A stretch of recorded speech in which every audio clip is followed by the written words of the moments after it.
Hi everyone, Madison Wade here, live in Paradise outside the Paradise Alliance Church, where a meal is happening right now and then a remembrance ceremony will take off and start here around 6 o'clock. A lot of people are making their way over here for this event, continuing the 1-year mark after the campfire 1 year ago today.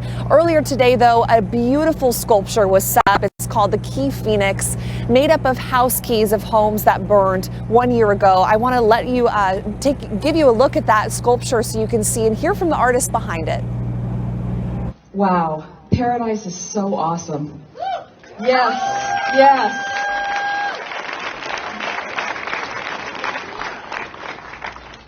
You know, there will always be a place in our hearts and our history to remember and pay tribute to the lives lost due to the fire.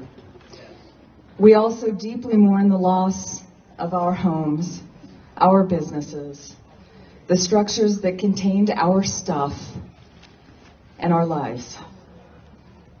As we focus our attention on the tasks necessary to rebuild our lives, we begin to heal.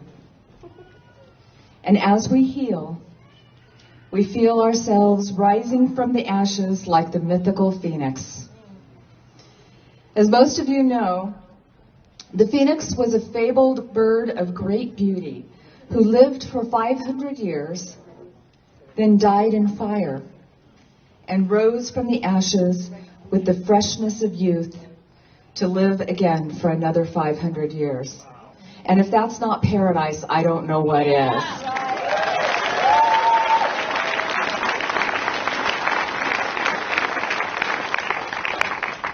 This symbol of renewal that is housed in this building that will be a place for us to come as we rebuild our lives is particularly significant and poignant for all of us who lost so much last November 8th. That was truly the last thing that they had in representation of their family. Like I said, the door handle of my old art studio, letting that go. These are the first 2 jars that I had when I thought, I'm gonna get a couple keys. I'm just gonna get a couple. And then it turned into thousands. Bigger jars, a lot more places. 13 jars and 13 businesses in 5 different cities. I put these up and I collected twice a week. I put 19,000 miles on my truck in a minute.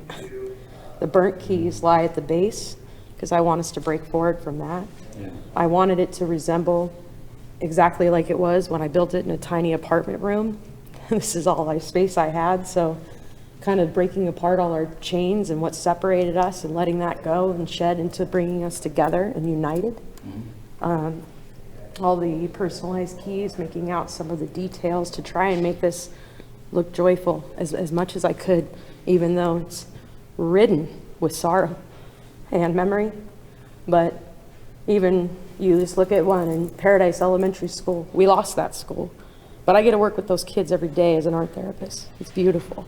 But to know that their key is on here, that they don't have a school anymore and they're sharing a school is so powerful. There's a diary key from a 7-year-old by the beak. She told me to keep her secrets safe. This goes so much further than art. It's a representation of people.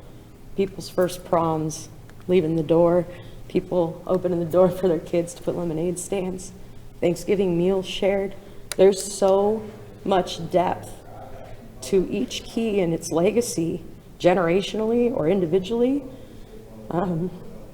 It's just pretty profound. And the trust that people gave me for a year, I don't know how to say thank you except for what I did, which is just give this right back to the people. I never owned it, we owned it. And so I look forward today to letting everyone have it back. And I want to bring people home. I just hope, like my father today, when he finally gets up here, that some of us that are coming back for the first time on this beautiful day, that they're going to know that here you're safe in this space, that we're together.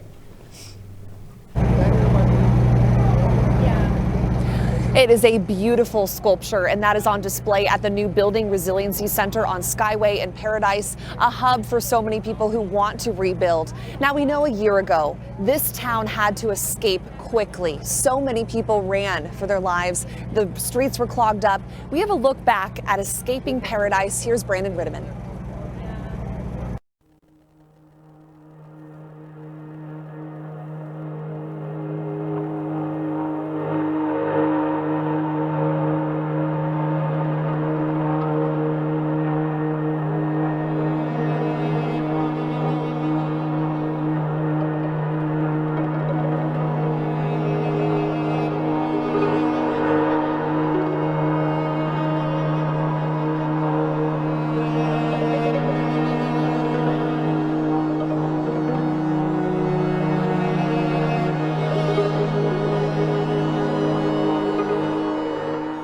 I was scared of dying because it just looked so bad outside. Christina Taft made a choice the day Paradise burned down. Her choice saved her life, and yet she regrets it. I just wish I had done something different. I think about it every day, wishing I could just, reverse it all and do something different. Christina chose to run, even though she couldn't convince her mom to leave the house with her. Closed the door and I drove down, and I had the things in my car and the car and not my mom. So it really hurts. It's like, why didn't she get in? And why didn't I stay longer? After she escaped, Christina tried to get someone to go to the house to help Vicky, to help save her mom. She kept calling 911. They told me they weren't getting anyone who couldn't get out themselves, and that really shocked me and upset me. I was like, oh no, my mom's gonna die now. Is Mom alive? Christina could only wonder while the sky grew blacker. The campfire consumed the whole town between breakfast and dinner time. 66-year-old Vicky Taft became another face on the list of hundreds missing. Christina's mind kept going back to the choices. Her own choice to leave, her mom's choice to stay. I don't know, we were fighting, so it was a really bad way to leave it too, like mean and harsh. I didn't want to die, and she wasn't going to listen to me maybe. And Christina spent a long time trying. for a whole hour, there was a lot being said. She loaded their things into the car and pleaded with her mom to just get in. So I think she was waiting for an authority. The authorities had decided already, but Christina and Vicky didn't know that. The entire hour they spent fighting about whether to leave, their house was already under a mandatory evacuation order. The order never reached them, and they weren't the only ones. At the River Hospital, we've got 4 people trapped. An elderly female that's going to need assistance exiting the residence. Intermediate, there's 60 staff and students trying to evacuate, can't get out. Like it's surrounded by fire, there's 2 vans right there. We've got basically everywhere. We have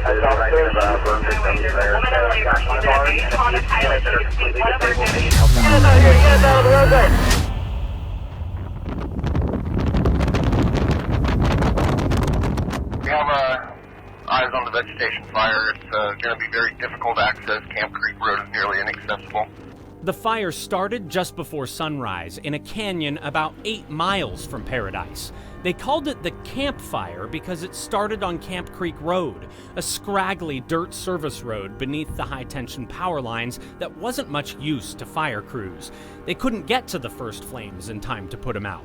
It was 10 acres and growing fast. Right away, they knew this one could be big. This has got potential for a major incident, and it's got a really good wind on it, critical rate of spread. To begin to grasp why it killed so many people, you need to understand that the campfire wasn't just a bad fire. It was a perfect fire storm. Engine 2161 PCSO is inquiring if the evacuations for the Polga area can be considered mandatory, and if there's anywhere else you would like to extend that to. So let's make it mandatory for Polga with them being ready at a moment's notice for the rest of the community. It was a no feeling, because you see fire when it gets established in the canyon. It's notorious for large fires and gobbling firefighters up just due to the limited access and the really steep terrain that goes on in there. Leland Ratcliffe was in his truck, headed down the hill to his job as a firefighter with the Feather River Hotshots. He saw the column of smoke in his rearview mirror. It was blowing sideways. He called a friend from his team who also lives in Paradise. Said, hey, you see the column that's coming out of the canyon and where it's heading? And he was right behind me, and he says, oh, it's the same thing. He says it's going right for Paradise. Mandatory evacuations, everything east of Pence Road in Paradise. You could tell probably by 7:30, by the time I got to work, it was probably 5,000, 10,000 acres at that point, which is unheard of. Just a rapid rate of spread. It was heading right for town, toward his kids and his wife. He called her. I said, go get the kids from school and get home get the cats, get the dogs, and get the hell out of there. She went to school, and at this point, the school was still accepting late arrivals because they hadn't gotten any kind of word to evacuate, and they just hadn't gotten any word that the fire was going to be this bad. He wasn't being paranoid.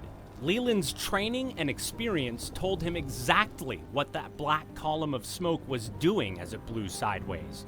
It was spreading the fire, full of hot embers. You can't start a fire faster than that.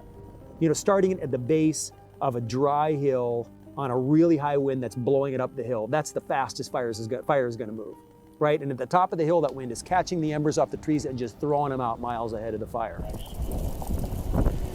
Those embers rained down on every part of Paradise. Fire crews couldn't steer the campfire, much less head it off, because it wasn't a wall of flames. It was a windstorm full of sparks, flying right over their heads, lighting a million spot fires. Rescuers started to get calls from people who couldn't escape. Camp IC report of a possible entrapment. RP advising they cannot evacuate due to fire. All units, be advised, the town of Paradise is under a mandatory evacuation. The town of Paradise is under a mandatory evacuation. So at that point, it's really starting to be impending doom. Leland's hotshot crew didn't wait to be called. They loaded up and headed to the fire, deciding the best they could do was to go door to door to warn people. They swung by Leland's house near Clark Road in Pearson. My wife is still here, and I said, well, what the hell are you still doing here? At that point, she was hopping in the car and they took off. So they got out of here before any of the mass chaos, panic had happened. They got down the hill, luckily, in plenty of time. It was about 8:30 at that point. And it was only until 8:30 that the neighbor knocked. The neighbor had heard about a fire, but there was only a light smell of smoke in the air. I just kind of took a shower and got ready and then started seriously packing, seeing the cars outside starting to back up. And my mom was making phone calls, lightly packing, sort of, but kind of thinking it would just be fine. And Christina started to hurry, but says her mom Vicky seemed less concerned. Vicky even paid the phone bill. She spent the morning calling friends in town. None of them were evacuating. That's when Christina and Vicky Taft started fighting about whether to leave. They couldn't see the flames at this point, but the smoke was getting thicker. They hadn't been told they needed to evacuate. A lot of people hadn't. yeah, they expected that authority would tell them, like every other fire that we had, we were told. If you weren't actually there, you might argue this is where common sense should kick in. In fact, that's the argument Christina was making to her mom. But it's not that simple. By staying put, her mom was doing exactly what local emergency planners spent the last decade trying to convince everyone to do: wait for their zone to be called. It was a good plan for most fires, but not this one. What Paradise needed in this fire was to evacuate everybody at once. Back when county and town leaders wrote the evacuation plan, you can hear what they thought about that. We learned not to evacuate everybody at once. They'd learned not to evacuate everybody at once. And this wasn't just one town councilman's opinion. This was accepted wisdom, a lesson learned from the Humboldt fire in 2008. When thousands of people all tried to get out of town at the same time, the roads jammed up. So the community improved its roads. They made a plan to reverse the direction of lanes to get more people down in bad fires. And they also split all the neighborhoods into zones. Paradise had 14 evacuation zones, along with a bunch more for the neighborhoods outside the town limits. The idea was to evacuate only those who needed to escape and keep the roads flowing. So there wasn't a whole town evacuation plan? There was never a whole town evacuation plan. Paradise Town Councilman Mike Zuccolillo says he jumped in to help direct traffic. The evacuation plans didn't cover this. He wasn't sure what to do. Do we try to hold up the traffic to get the fire truck up, or do we let the fire trucks hold and just keep running the traffic down the hill? You were making decisions right on the spot because there was no, the plan was out the window at that point. The plan was get as many people as we can get off this hill as quickly as possible. The plan may have been out the window, but the go when your zone is called mentality was already baked into the culture here. On the emergency traffic plan, goal number 1 was to, quote, prevent people from entering the evacuation area and becoming an additional burden upon the road system. The evacuation pamphlet warned people to know your zone, and if you are not within the immediate hazard area and not directed to evacuate by public officials, remain at your location and shelter in place. They did. A lot of people probably figured they could shelter in place because there was never a concept of everything burning. I think if unfortunately a lot of the people that passed in their homes, if they had received notice that you were going to burn to death, people may have tried differently. And it kept getting darker outside, and I was just like, we were fighting, and I even said, I'm leaving, and she said, leave. Her mom wouldn't budge, and Christina felt her life was in danger. It was. I tried, and it didn't work. I mean, I did try, I don't know, didn't make the right decision either, and she didn't either, and the response was so bad, and I tried with that, and it didn't work either, and 1 week after the fire, Christina got word that crews found human remains in the house. She gave a DNA sample. Another week later, on Thanksgiving morning, she got the phone call. The body was her mom's. Vicky died in her living room as fire consumed the house. she didn't want to die, and I knew it was bad. She didn't realize it was going to be bad. She was hiding in her house. I had said she'd probably be alive now. The rescuers working that day didn't want Vicky to die in her house. In fact, before Christina left at 10 a.m., we know they issued at least 3 evacuation orders that included the Taft house. The first was almost 2 hours before Christina left. That radio call out to fire crews. All units, be advised, the town of Paradise is under mandatory evacuation. Despite that order to the entire town, the Butte County Sheriff's Office issued another order for only 4 zones, including the one where the Tafts lived. That was at 8:32. Then again at 9:04 on the radio. Mandatory evacuation to all of Paradise. The Sheriff's Office also used social media. We showed Christina a tweet with the order to evacuate her zone, issued almost an hour and a half before she decided to leave. The order she thinks her mom was waiting for. It really hurts that they put this out here and they wouldn't tell us. An order unheard is as good as no order at all, and none of the evacuation orders ever reached the Tafts. So you got no phone call. No. You got no alert on your cell phone. No. No one knocked on your door. No. We heard this over and over from survivors of this fire. They got no warning at all. Some people died in their cars trying to evacuate, but most died outside running for their lives or in their homes, like Vicky Taft did. 2/3 of the dead were found inside houses. Leland, the hotshot, saw a lot of people who didn't know to evacuate until the embers started falling.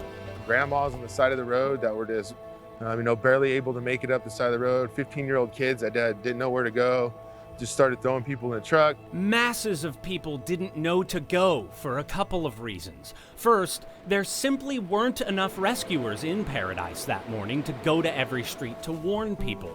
Second, our investigation found that rescuers did not use all of the mass notification systems they had, and the one system they did use failed to reach a lot of people. The county used a service called Code Red. Code Red is a robocall alert system. You're supposed to sign up in advance to get the alerts. Mike Zuccolillo, the town councilman, says only about 1 in 8 people told him they got a mass notification that day. He was signed up for Code Red. Did you get notified at all? No. You didn't get a notification? No. A review of the call logs from that day shows the Code Red alerts couldn't keep up with the fire. The phone lines can only handle so many calls at once. At a time when seconds mattered, it took the system 16 minutes to call the phone numbers for the first evacuation zones in Paradise. The system failed to reach almost 1/3 of those numbers, a rate that would get worse as utility lines burned up. But even in this first round of code red alerts, 1,604 phone lines that were signed up were never reached. There are 2 federal alert systems that could have been used to reach people even if they'd never signed up, but responders never used those. EAS, the emergency alert system, could have sent out warnings on TV and radio stations all over Butte County, and the wireless emergency alert system, or WIA, could have pushed a warning to cell phones in the area. Both systems are run by FEMA, which told us no alerts were ordered at all from California that day. Rescuers gave the order to abandon ship, but they never used the biggest bullhorn they had to tell people. People are dying, like literally, and they think the whole city is going to go, and then they're just not even paying attention, like sounding alarms or anything. Do you think that we need to take a second look at why WIA and the broadcast alerts weren't implemented? Yeah, I think it's certainly worth taking a look at it. It was we were working the plan that we had, and again, I think that we saved tens of thousands of people with that. Whether or not that would have made a difference, because it comes back to whether or not you have the phone on, whether or not you have cell service. Sheriff Corey Honea joined rescue crews on the ground to help people that day. He told us he's not sure there was ever a conscious decision not to use the wireless and broadcast alerts. He says the fire simply overwhelmed rescuers.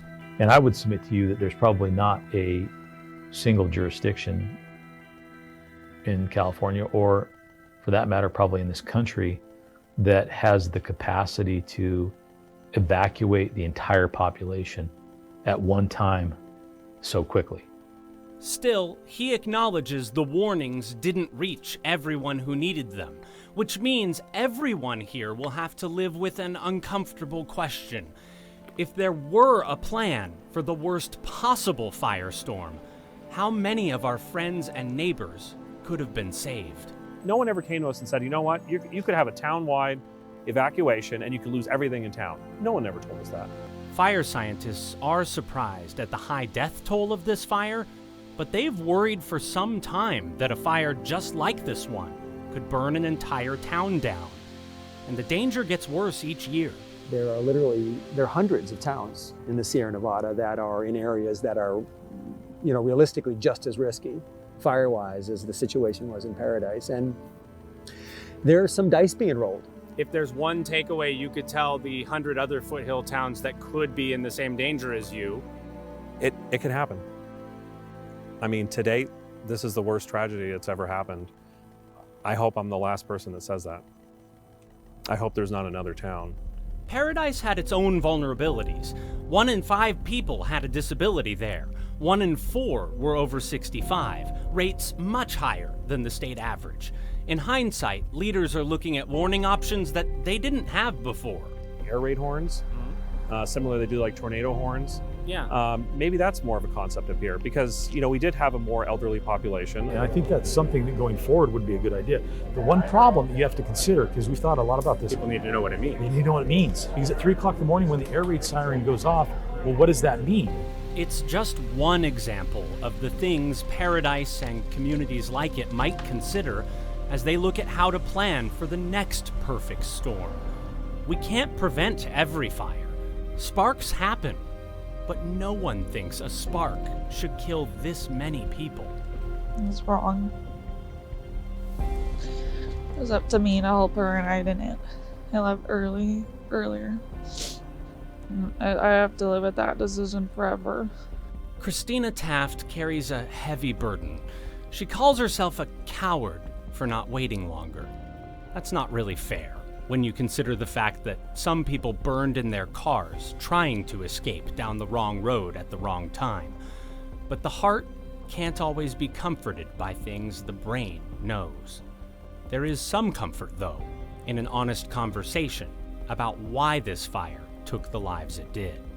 If there's some kind of change, I feel like that would help too, so it didn't keep happening. Something good so my mom didn't die in vain. If enough people get that message, maybe the campfire will remain the deadliest fire in California history forever. At least, that's the hope.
Go, go, go, go, go. Got gridlock basically everywhere. This has got potential for a major incident. Request 15 additional engines. 1 year ago, a spark at the wrong place at an even worse time turned into a firestorm of historic proportions. We have passed by hundreds of homes burning, as well as businesses. Oh my God, the tree's burning right next to us. All those homes gone. I can feel the heat now. The Camp Fire burned into the record books as the state's deadliest and most destructive fire ever.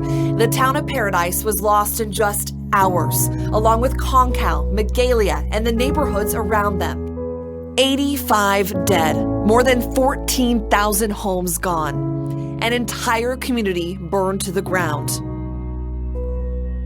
The fire took everything. Paradise is gone. 1 year later, the ground is still scarred, the pain still fresh, but this community is determined to rise from the ashes.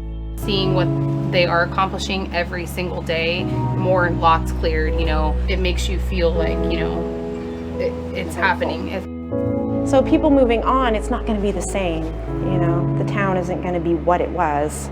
It kind of died that day. It's a blank slate now. It can be anything it wants. we can learn from the past and rebuild much better.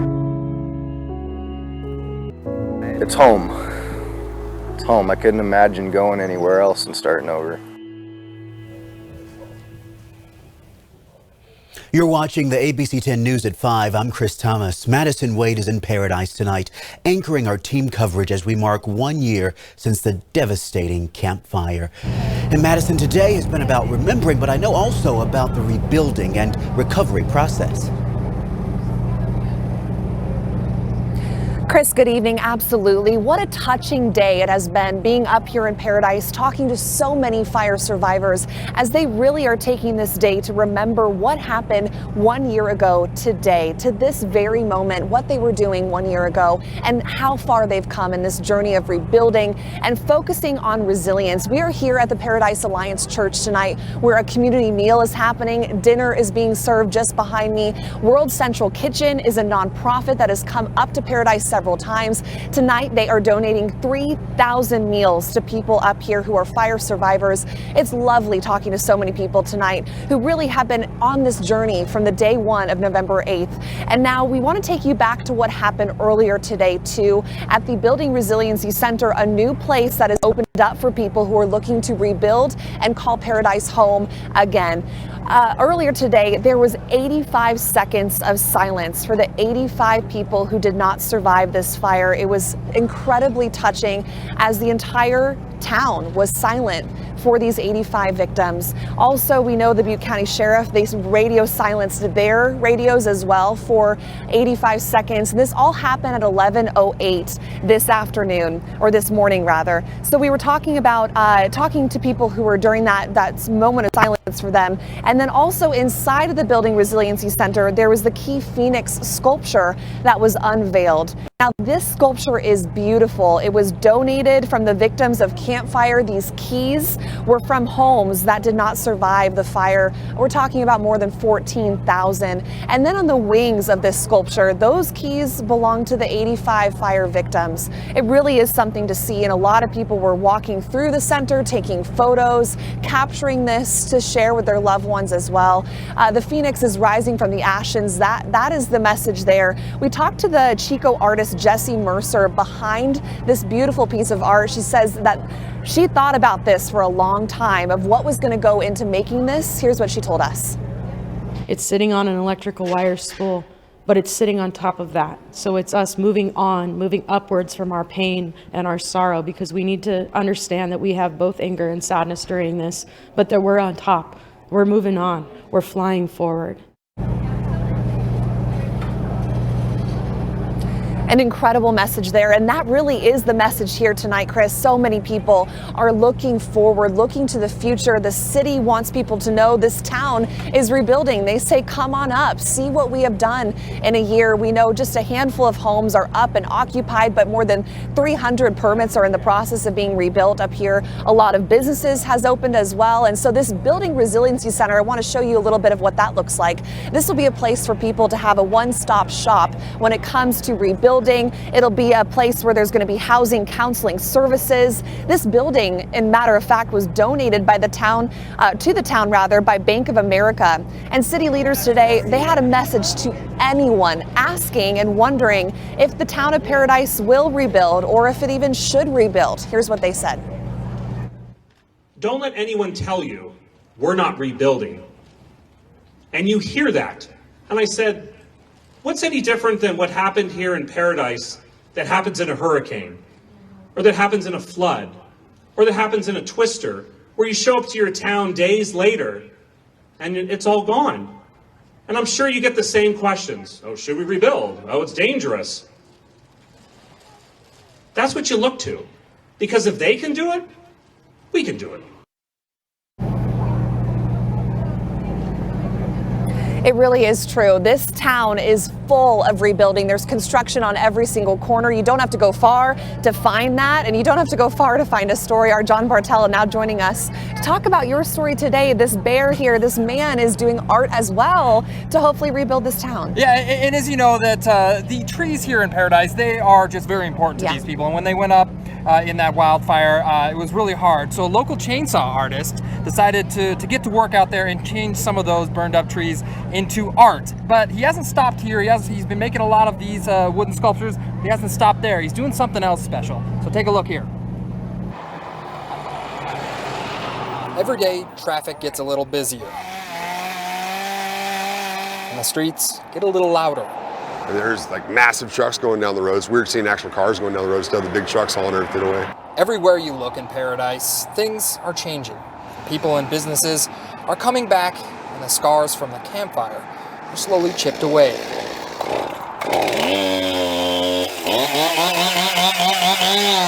So we sold a lot of bears here before the fire, man, and they lost the bears and everything. It's a small thing, don't really mean much, you know, but when they come into the lot, dude, I see tears in eyes, dude, and all sorts of stuff. Gives you a purpose, you know what I mean? Daniel and Aaron Forschler are father-son chainsaw artists on a mission to preserve what's left of Paradise's burned trees. This is a planted tree from somebody, you know, about 45 years ago came in and planted this tree. The trees are one of the town's most notable features. It'll take a long time for them to regrow, so Daniel is doing what he can to bring them back. So for every carving that we sell out of the wood from the fire, we're gonna plant 2 trees. So next springtime, we're gonna get a bunch of seedlings and stuff, and for everybody that lives in the area, they're gonna come up and we're gonna give as many trees as they want. Every carving that Daniel and his son makes is from wood burned by the campfire, and in the past few months, they've gone through a lot of it. We sold about 2,000 carvings since I've been here, so we're going to be replanting about 4,000 trees so far. You can see Daniel and Aaron's work all over town and at local gift shops, but most notably, you can see this one. He calls it the Tree of Hope, and it symbolizes new beginnings. So you got the eagle flying over the top of the tree, dude, you know what I mean? And the tree, you know, symbolizing what was here, man, and the eagle, you know, America, dude, you know, it's flying back over the top of it. It's like, we're doing this, dude. Hey, so Madison, you're probably gonna see a lot of these bears, these sculptures all around town, and hopefully come springtime we'll see a lot new trees being planted out here. It's amazing. The growth alone up here, all the greenery, despite how much has still been burned and all those empty lots, it really is something to see. Yeah. Thank you, John. Another thing too, we're gonna show you, Chris, a little bit later in the show, is another way and another thing people can come up here and see in a way to honor the 85 people who did not survive this fire 1 year ago today. Chris. What a powerful image to see all the people gathered behind you tonight as well, showing that they are determined to recover from this tragedy. We'll check back in later, Madison. We thank you. Of course, we have a lot more to cover tonight on the News at 5, including the latest on the investigation into a deadly hit and run that killed an 85-year-old man in Elk Grove. And live outside in the Gilmore backyard, right now it is dry. It has been unseasonably warm. Tonight will continue to cool, temperatures into the 50s with clear skies. The big note, though, is light winds, and that's good for our fire danger.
Welcome back. Here are some stories making headlines right now. FYI, Elk Grove police are searching for the driver in a deadly hit and run. It happened last night on Waterman Road. The victim is an 85-year-old man who lives in the area. Police say they are looking for someone driving a red SUV, possibly a Ford Explorer with front-end damage. The driver was last seen turning west on Calvine Road. U.S. health officials are reporting a breakthrough as they look into an outbreak of vaping-related illnesses. A government lab found the same chemical compound in lung fluid from 29 patients, vitamin E acetate. Now, keep in mind, vitamin E is safe as a vitamin pill or to use on the skin, but inhaling droplets can be harmful. Dozens of inmates at a California state prison are suffering from norovirus. Many of the inmates at the California Institute for Men in Chino reported having the symptoms at the end of October, according to the California Correctional Health Services. Inmates showing infection signs are quarantined. We don't know if any staff members are also impacted. A really cool solar event is happening early Monday morning between 4:30 and 10 a.m. It's called the Mercury Transit. This happens when the planet crosses between Earth and the sun. What's really neat, besides just seeing the black dot cross across the sun, is how this is a bigger part of the process of understanding our entire solar system. We can use that now to look for planets transiting across the face of their suns or stars. So when we look out at the nearby stars, we're looking for transits. And right now we have a mission in space called TESS, the Transiting Exoplanet Survey Satellite, measuring transits to discover planets around nearby bright stars. Of course, the big warning to see this: don't look directly into the sun, but rather watch it live on NASA's live stream from their solar telescope. Go to nasa.gov to check it out. Pretty cool. And next at 5, after years of planning, a new place for veterans to get help is finally becoming a reality. The story behind a new clinic coming up. The power of information, the speed of news. Faster, stronger, more connected. The all-new ABC 10 Information Network. Connected to you. Sponsored by Xfinity.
Well, today marks 1 year since the Camp Fire tore through the town of Paradise. 85 people died. The entire town was impacted. Tonight, as the town heals, it is also in the process of rebuilding. ABC 10's Madison Wade is hosting our coverage today in Paradise and joins us now live. Madison, talk about an emotional day.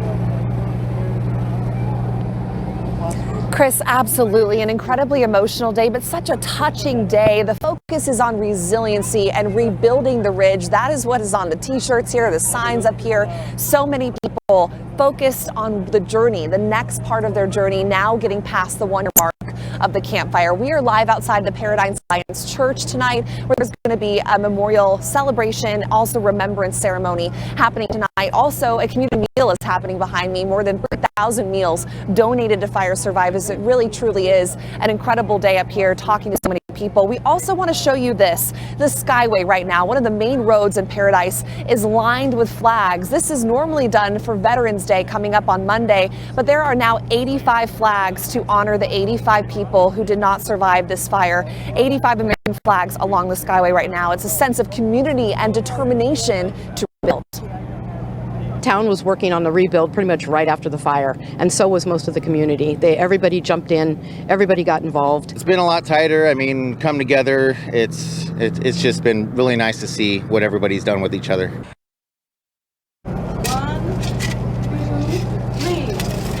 And also, too, not too far away from where those flags are is the plaza. There was a groundbreaking today. This is a dedication and a groundbreaking for this plaza that will landmark and dedicate to honor first responders and victims of this fire. It's also meant to inspire hope. It's going to be a stone pillar with a hero plaza, a reflection fountain, and a forest wall of honor. This project will take 18 months to install.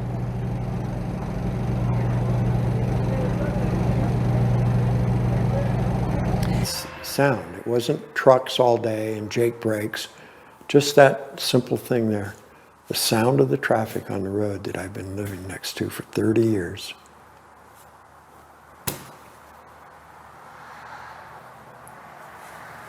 What? It just hit you? What hit you? I'm home.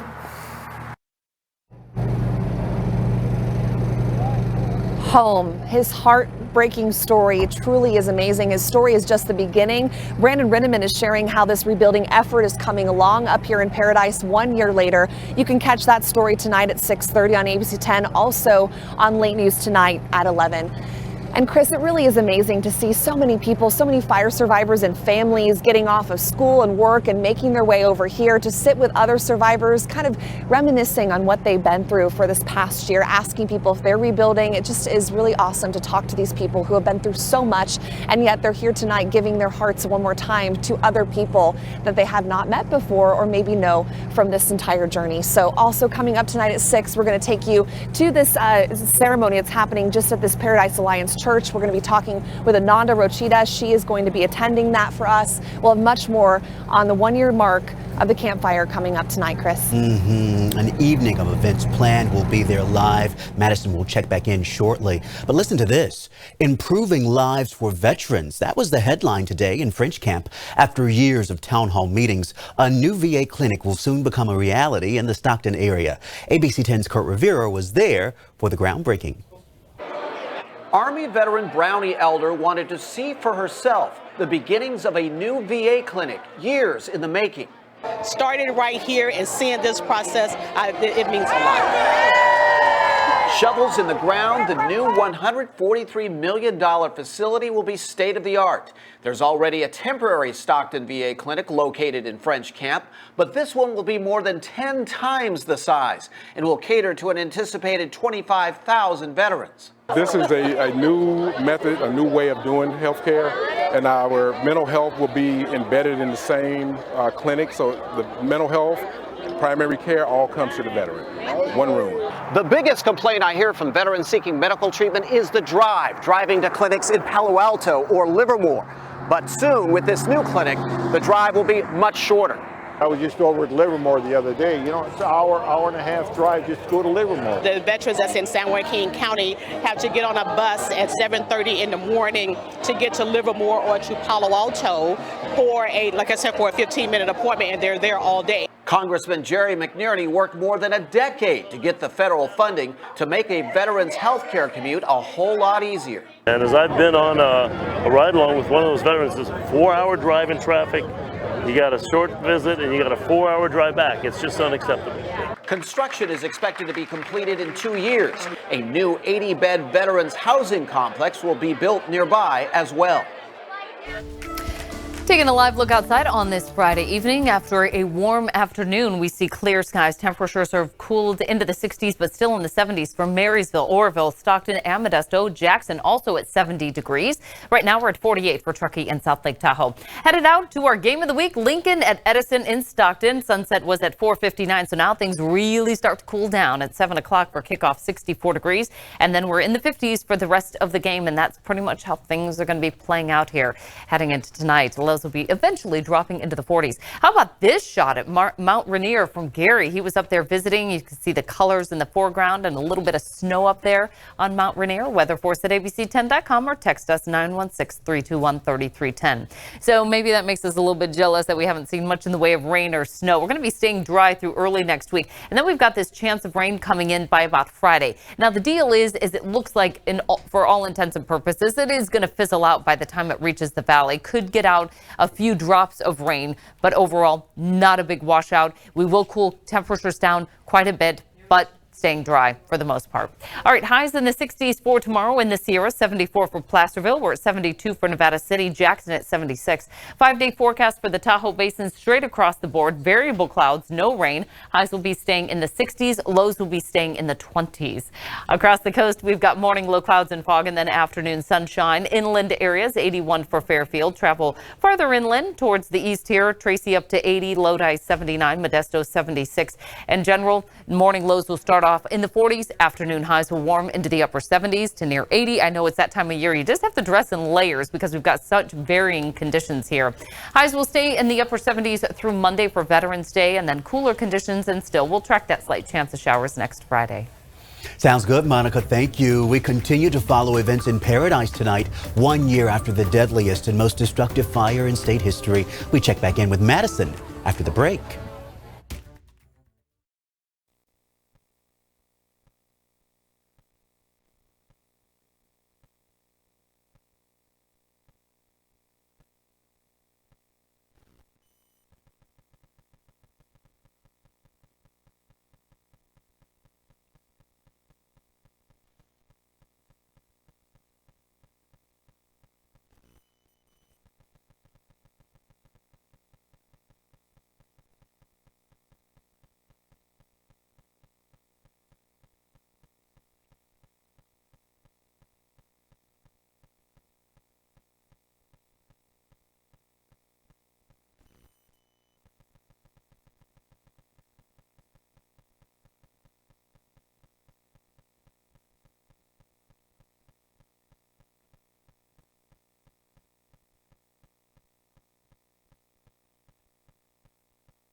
Hi, everyone. Welcome back to the show. We are here live in Paradise at the Paradise Alliance Church, where a community meal is happening ahead of a remembrance ceremony here at the church.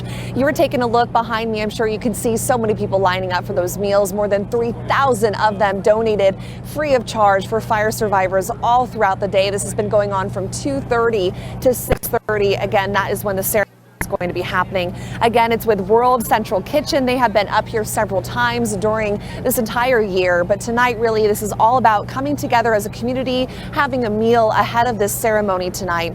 And don't forget, for everyone who's joining us at home, we will be live streaming throughout the rest of the show, throughout the rest of the couple hours, also on air and online at 8 o'clock. And we will have much more when it comes to our ceremony here. We'll bring that to you. We also do have our special documentary airing this weekend, Saturday and Sunday as well, Chris.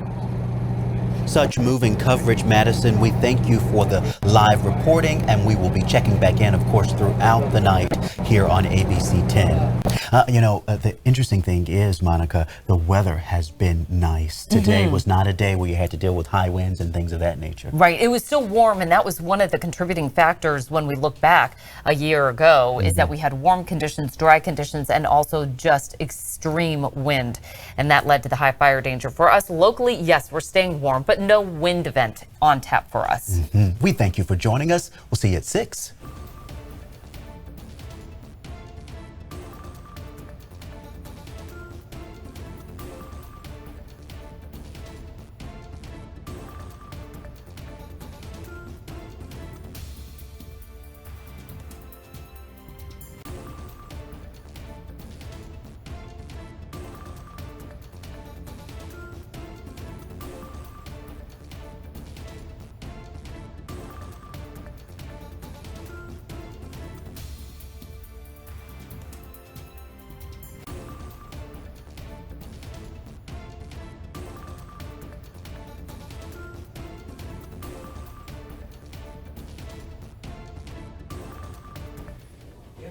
And welcome back. Thanks for joining us. I'm Brandon Rittiman. We're recapping the day of remembrance. It's been up on the ridge surrounding the town of Paradise, which was destroyed 1 year ago today. That is when the deadly campfire ripped through Paradise, as well as the nearby neighborhoods of Concow and Magalia. It was the deadliest fire in California history. It killed 85 people. Also the most destructive fire in California history, destroying some 18,000 buildings.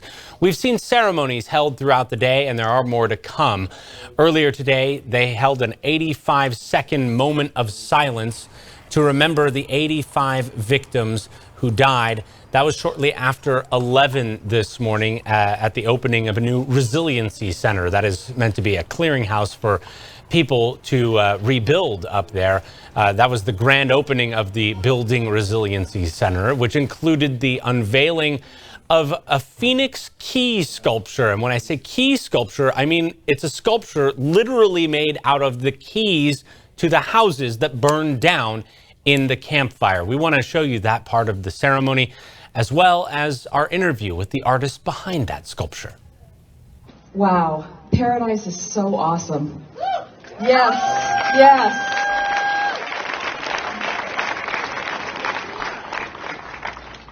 You know, there will always be a place in our hearts and our history to remember and pay tribute to the lives lost due to the fire. We also deeply mourn the loss of our homes, our businesses, the structures that contained our stuff, and our lives.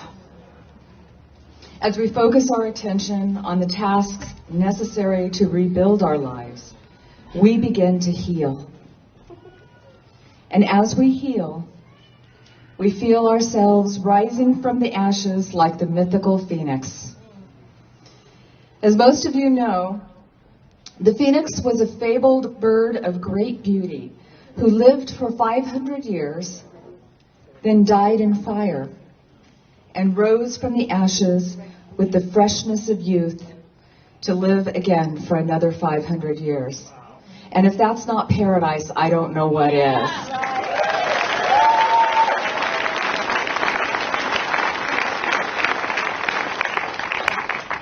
This symbol of renewal, that is housed in this building that will be a place for us to come as we rebuild our lives is particularly significant and poignant for all of us who lost so much last November 8th. That was truly the last thing that they had in representation of their family. Like I said, the door handle of my old art studio, letting that go. These are the first 2 jars that I had when I thought, I'm gonna get a couple keys. I'm just gonna get a couple. And then it turned into thousands. Bigger jars, a lot more places. 13 jars in 13 businesses in 5 different cities. I put these up and I collected twice a week. I put 19,000 miles on my truck in a minute.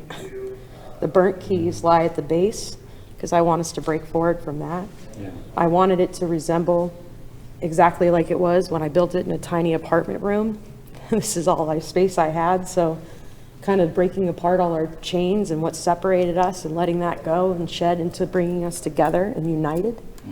All the personalized keys, making out some of the details to try and make this look joyful as much as I could, even though it's ridden with sorrow and memory.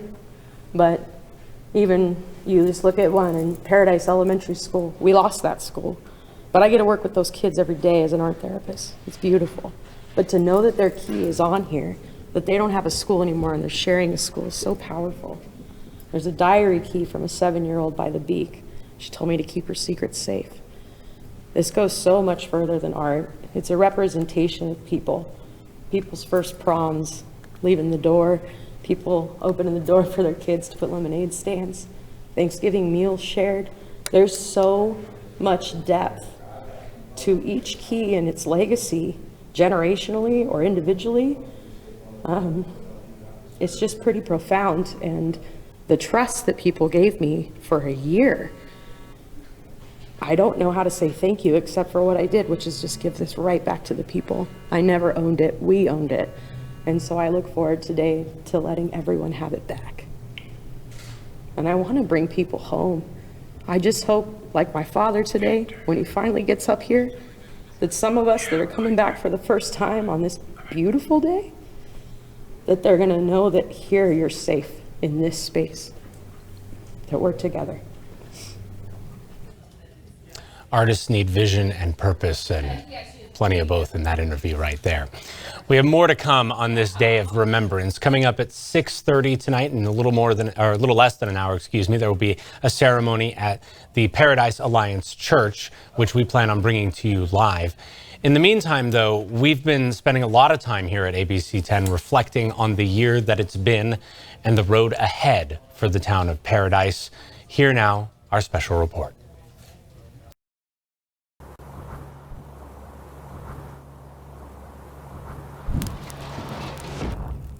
Go, go, go, go, go. Got gridlock basically everywhere. This has got potential for a major incident. We're going to request 15 additional engines. 1 year ago, a spark at the wrong place at an even worse time turned into a firestorm of historic proportions. We have passed by hundreds of homes burning, as well as businesses. Oh my God, the tree's burning right next to us. All those homes gone. Feel the heat now. The campfire burned into the record books as the state's deadliest and most destructive fire ever. The town of Paradise was lost in just hours, along with Concal, Magalia, and the neighborhoods around them. 85 dead, more than 14,000 homes gone. An entire community burned to the ground. The fire took everything. Paradise is gone. 1 year later, the ground is still scarred, the pain still fresh, but this community is determined to rise from the ashes. Seeing what they are accomplishing every single day, more lots cleared, it makes you feel like, it's happening. So people moving on, it's not going to be the same, the town isn't going to be what it was. It kind of died that day. It's a blank slate now. It can be anything it wants. We can learn from the past and rebuild much better. It's home. It's home. I couldn't imagine going anywhere else and starting over.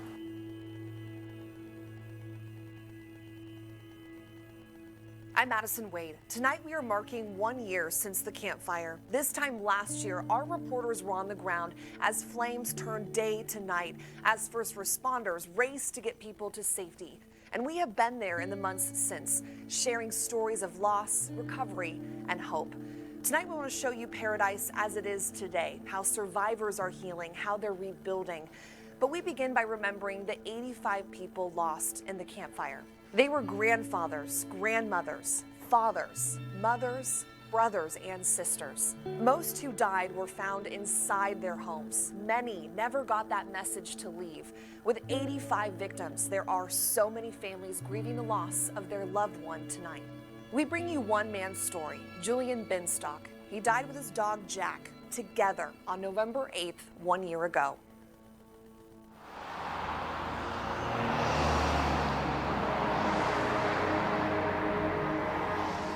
It's a road well traveled, but this time it doesn't look the same. Well, I know where I am, I know where I'm going, but all these houses that I drove by and nothing. Paradise is almost unrecognizable for Phil Binstock. The streets, the landmarks, the memories, all gone after November 8th. I've never been in a war zone, but that's what I would imagine a war zone to be. He remembers driving this way a few days after the Camp Fire to look for his father, Julian. Dad was one of two people they could not account for initially. On the way back up to his father's, the questions fill his mind. What if? What could have been done? And why? The first thing that struck me, besides the obvious devastation, was the complete silence. This is, We arrive where his father, Julian Binstock, lived. Feather Canyon Retirement Community. This now empty lot was his home. This is what's left of my father's house. It's not what he remembers. This was his home, right here. As you walk into the living room, you go straight to the dining room. To the right was the kitchen, and then to the right was the door to the garage. The garage was right here. Phil tried to get a hold of his father. Phone calls made to the retirement community went to voicemail. The lines just rang. Within seconds, engulfed the entire house. Phil never heard from his dad. He visited every single evacuation center for weeks to try to find him. He made flyers. He posted on Facebook. His family didn't give up hope until an investigator asked Phil for a DNA sample, saying a body had been found. It took about 2 weeks to get the DNA confirmed, sympathetically, humanely, kindly, gently. Explained to me that the DNA test had confirmed that the body they found was my father. Julian's body was found in the bathtub with his rescue dog Jack. Phil thinks the fire came too quick and too fast before his father could get out. When I think of my father now, I think of his accomplishments. Julian was the youngest of 7 children. He was wise beyond his years. Valedictorian, he graduated from Harvard on full scholarship and retired as one of the VPs for Warner Brothers. He was simply amazing. We miss Dad. There are moments when I think to myself, I wonder what this word means. I want to call Dad. And I realize there's no one to call. Phil is not alone. There are so many other families going through the same loss. It's hard to comprehend. The names take up these crosses. I want people to know that it's not personal. The fire wasn't personal. It took victims as it took them. The grief is not a single emotion. It's a combination of emotions. Loss, sadness, fear, anger in some cases. And 1 year later, Phil is looking away from the pain to the memories of his father. All that's left from his time in Paradise. It's not going to be an easy day. I'm trying not to mourn my dad, but much as I keep telling myself I'm not going to mourn him and I'm going to just rejoice in the good things, the pain is still there. So I would just tell whoever's lost somebody up here, go do something to celebrate that person. I asked Phil what he's going to do on November 8th to remember his father. He tells me he's going to his favorite sushi restaurant in Chico and he's going to have dinner there. He's going to be alone, but he knows that he's not really alone because his father will be with him.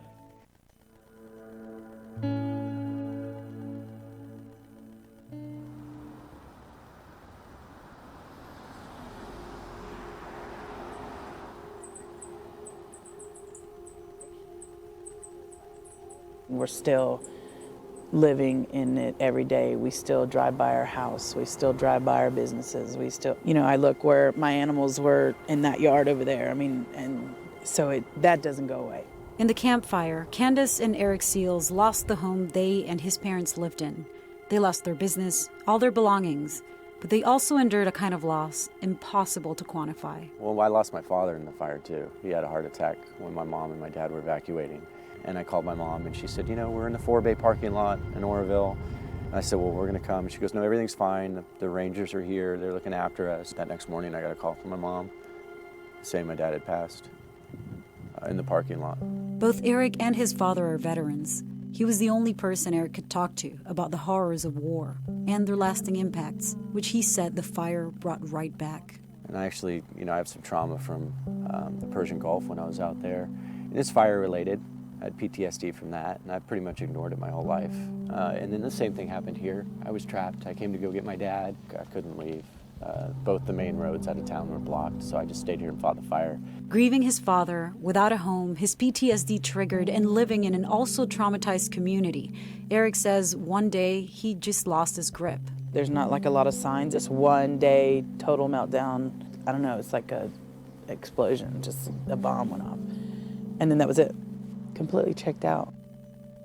So I ended up going to Menlo Park. The VA has a good facility out there. I stayed out there for a little while and got some trauma counseling. But I feel fortunate for that because, at least I've had some counseling. Now he worries about his wife, who hasn't had counseling. I was grocery shopping. It was a, good day. I'm coming back up the hill and I just lose it. I'm hyperventilating, I'm crying. A year after driving through walls of fire for her life, in a burning car, calling relatives to say goodbye, thinking she wouldn't make it, Candace says now she's the one with the nightmares, hypervigilance, and the irrational, paralyzing fears.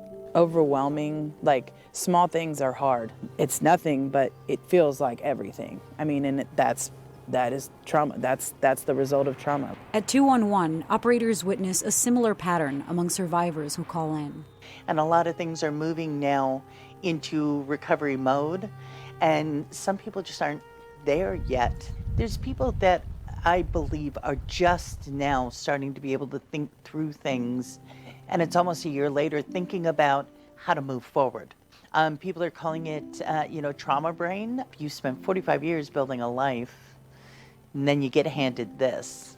The campfire destroyed nearly 14,000 homes in Paradise, of which only a handful have been rebuilt.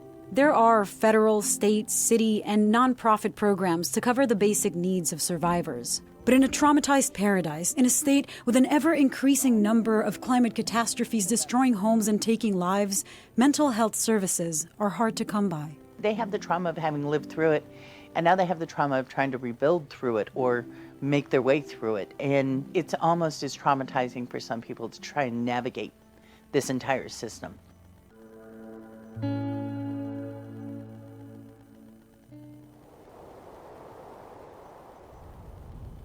The houseless neighborhoods of Paradise feel hollow these days. A year after the fire, most of this town sits deserted. But if you follow your ears, you'll find the first pioneers of the new Paradise starting to rebuild. There's no more trees. I had 11 trees here. They're gone. The fire wiped most of Paradise off the face of the earth. To keep it from also being wiped off the map, Paradise needs people. People like Woody Culleton. I was able to get back into town on Saturday after the fire. And I've been in town almost every day since. Woody's finishing the new house he'll share with his wife, right on the dirt where his old one stood. He says the handful of people up here already feel like a community again, but it's different now. I don't know anybody that escaped that didn't think they were going to die. And then how do you manifest that? I mean, I stay busy, so I put it off. That emotional shell Woody put on is working out okay. He's making progress. He showed me around the house and the finishing touches he's making. Inside, Woody told us the shell, recently, he felt it start to crack. It was a weekend, and all the construction crews were gone. And I sat out there. He heard it sound normal again.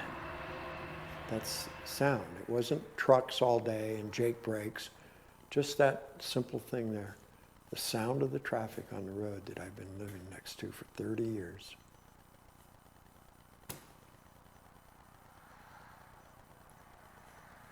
What? It just hit you? What hit you?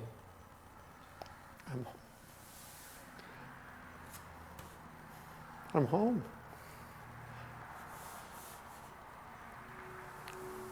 That's simple. It's familiar. Paradise spent most of the last year looking anything like home. It was a picture of apocalypse. Chimneys popped out of the rubble like headstones, a constant reminder of the day death visited this place and took 85 people.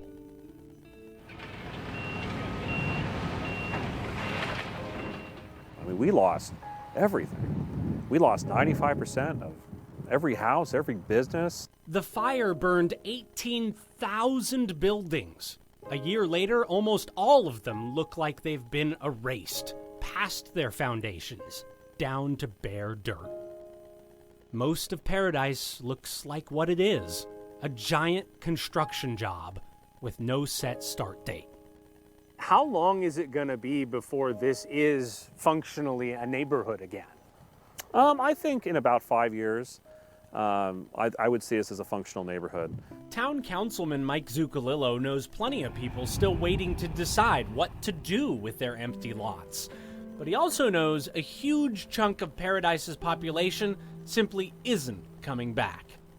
I think some people are holding on to that. They want that back. The old Paradise. The old Paradise. And you want things that you can't replace. The campfire claimed 85 lives, and now it's driving many thousands more people here to move away. So the hard part is like the town's never going to be the same. I can be as optimistic as I want to. This neighborhood and every neighborhood in town will change. In half a day, the flames of the campfire destroyed the homes of almost 22,000 people in Paradise and thousands more outside town limits in Concow and Magalia. A handful moved back right away and spent the last year living in trailers on their lots. Trailer living's not easy when you've got a big dog, a 5-year-old child. Sarah Smith admits her family thought about moving away. We just would look at each other and say, no, I can't do it. I can't live anywhere else. This is home. Like, no matter what happens with the town, I want to be here. I want to fight for my town. But staying here takes a willingness to stare down a lot of unknowns. When we did come back, all these questions came up of, oh my gosh, is this even going to be a town again? What do we do with our lives? What do we do with our 5-year-old son? Is he going to have a life up here? The campfire burned most of the businesses here. Even more that survived had to close. The few that have reopened wonder how they're going to make it work. We're trying to figure out who is our customer, because it was a lot of older people that lived up here before, a lot of retired people. A lot of those people are not coming back. Woody plans to move into his new house by Thanksgiving, and he can't wait. It's still small town America, you know? But there are countless small towns in this country. So you gotta wonder, why would anyone want to spend the next few years in this one, waiting for it to spring back to life? For Woody, the answer goes back a long time. Back to when he first got here, 30 years ago. I reinvented myself in this town. I sobered up here, I got clean, I got married, I raised, my life started over here. Disaster can destroy all the stuff in Paradise, but not the idea of paradise. Paradise was a loving, caring, safe community, and it still is. It won't be easy. There'll be progress to celebrate and pain to heal. Friends who will never come back, and new ones to meet. Every town on Earth sees its moments of grief and moments of joy. As they build the new paradise up on this ridge, the people here can expect more than their share of both.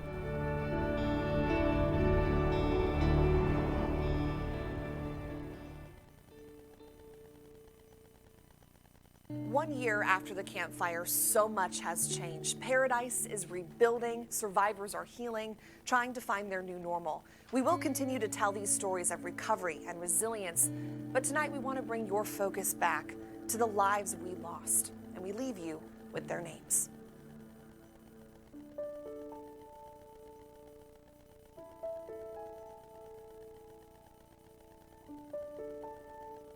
Joyce Akeson, Herbert Alderman, Teresa Amons, Rafaela Andrade, Carol Arrington, Julian Binstock, David Bradford, Cheryl Brown, Larry Brown, Richard Brown, Andrew Burt,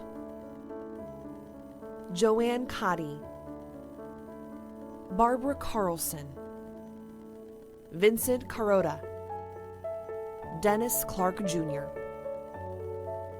Evelyn Klein, John Digby, Gordon Dice, Paula Dodge, Randy Dodge, Andrew Downer, Robert Duvall, and Beverly Powers. Paul Ernst, Rose Farrell, Jesus Fernandez, Gene Forsman, Ernest Foss Jr., Elizabeth Gall, Sally Gamboa, James Garner, Richard J. Garrett, William Godbout, Shirley Haley, Dennis Hanco, Anna Hastings, Jennifer Hayes, Matilde Ishka and Christina Heffern, Lou Herrera and Dorothy Lee Herrera, Ava Holt, T.K. Huff, Gary Hunter, James Kinner, Warren Lissard, Dorothy Lee Mack, Sarah Magnuson, John Malarkey and Joanne Malarkey, Chris Maltby, David William Marbury, Deborah Morningstar, Helen Pace, Joy Porter, Robert Quinn, Joseph Rabetoy, Forrest Ray, Vernice Reagan, Ethel Riggs, Lilene Rios, Gerald Rodriguez, Christopher and Phyllis Salazar, Sheila Santos, Ronald Schenk, Bernice Schmidt, John Sedgwick, Donald Shores, Kathy Shores, Judith Cipher, Larry Smith, Russell Stewart, Victoria Taft, Shirley Tees, Joan Tracy, Ellen Walker, Donna Ware, Isabel Webb, Marie Weehee, Kimber Wurr, Carl Wiley, David Young, and one person who remains unidentified.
Go, go. This has got potential for a major incident.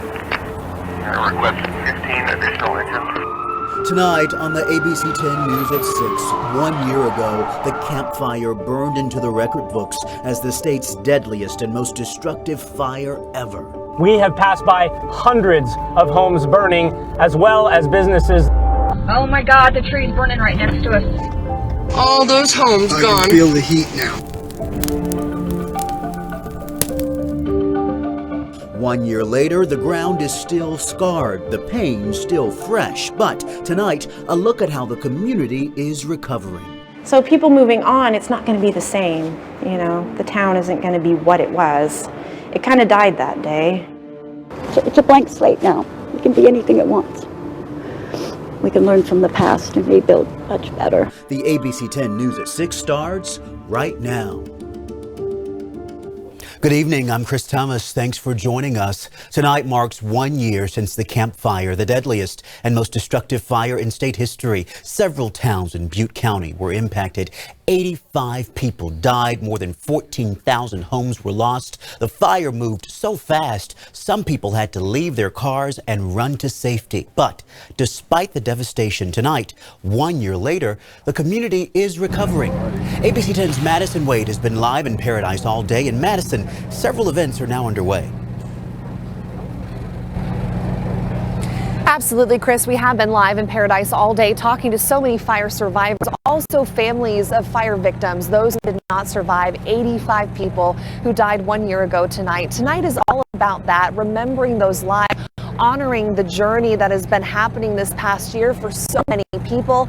Thousands have enjoyed a community meal just right behind me at this Paradise Alliance Church. We want to go now live to Ananda Rochita, who's standing by ahead of a ceremony that's going to be starting here at 6:30 tonight. Ananda. Yeah, it has been an absolutely emotional day for so many people. We just got here a few minutes after the doors opened for a commemoration program, which will start at 6:30. But I just want to show you the crowd. It is absolutely packed. The town of Paradise actually told people that they are expecting a large crowd and to come early. And you can see so many people here half an hour before it all starts. Now, for the past few hours, people have been reconnecting with neighbors and friends over a community meal. The World Central Kitchen, which is the nonprofit founded by Chef Jose Andres, prepared over 3,000 meals for the day. They prepared meals here throughout the year from the first few weeks after the campfire started and Thanksgiving, where they made 10,000 meals. One family we spoke with today said this is all bittersweet. They haven't seen a lot of their neighbors and friends who have moved away after the campfire. They say seeing the town so crowded with so many familiar faces made them feel home. I miss my family that I haven't seen and friends because everybody's in Chico or, you know. So today was a little rough. My children at the high school and one at Butte, and they had a hard time today. Jessica just got married and they were in the process of moving into her husband's home. Both of them lived in Paradise and both homes are lost in the campfire. And like I mentioned, this commemoration program will start at 6:30. It's already packed inside here, and we'll have more on that tonight at 11 on Late News Tonight. Back to you.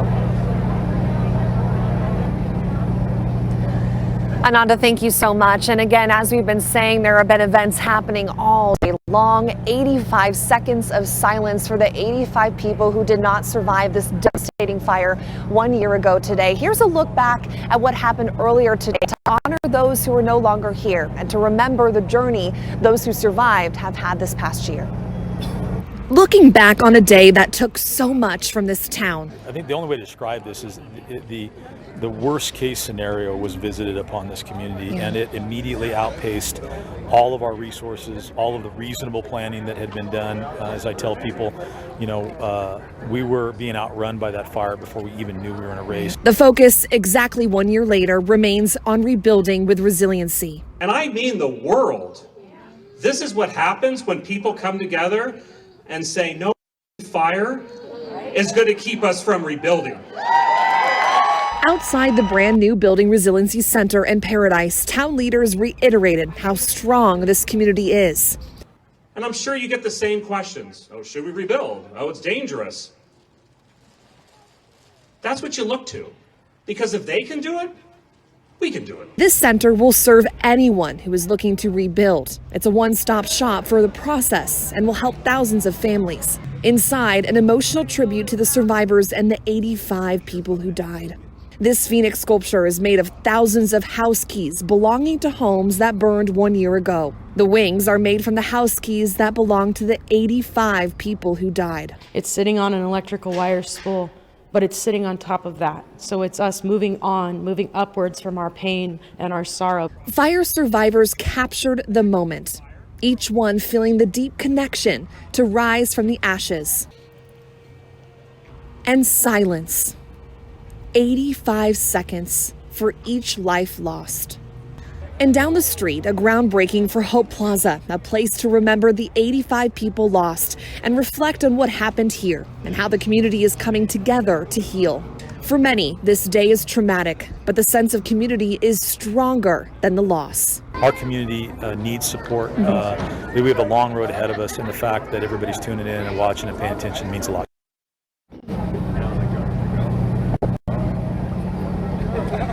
And so many people are honoring those first responders. You were just hearing from Sheriff Honey, who went through so much this past year. I talked to him a year ago tonight about what was going on up here. He said he had no idea at this time the magnitude this fire would have had in this community. Again, we are going to be live for this ceremony happening at 6:30. But for now, Chris, we'll send things back to you.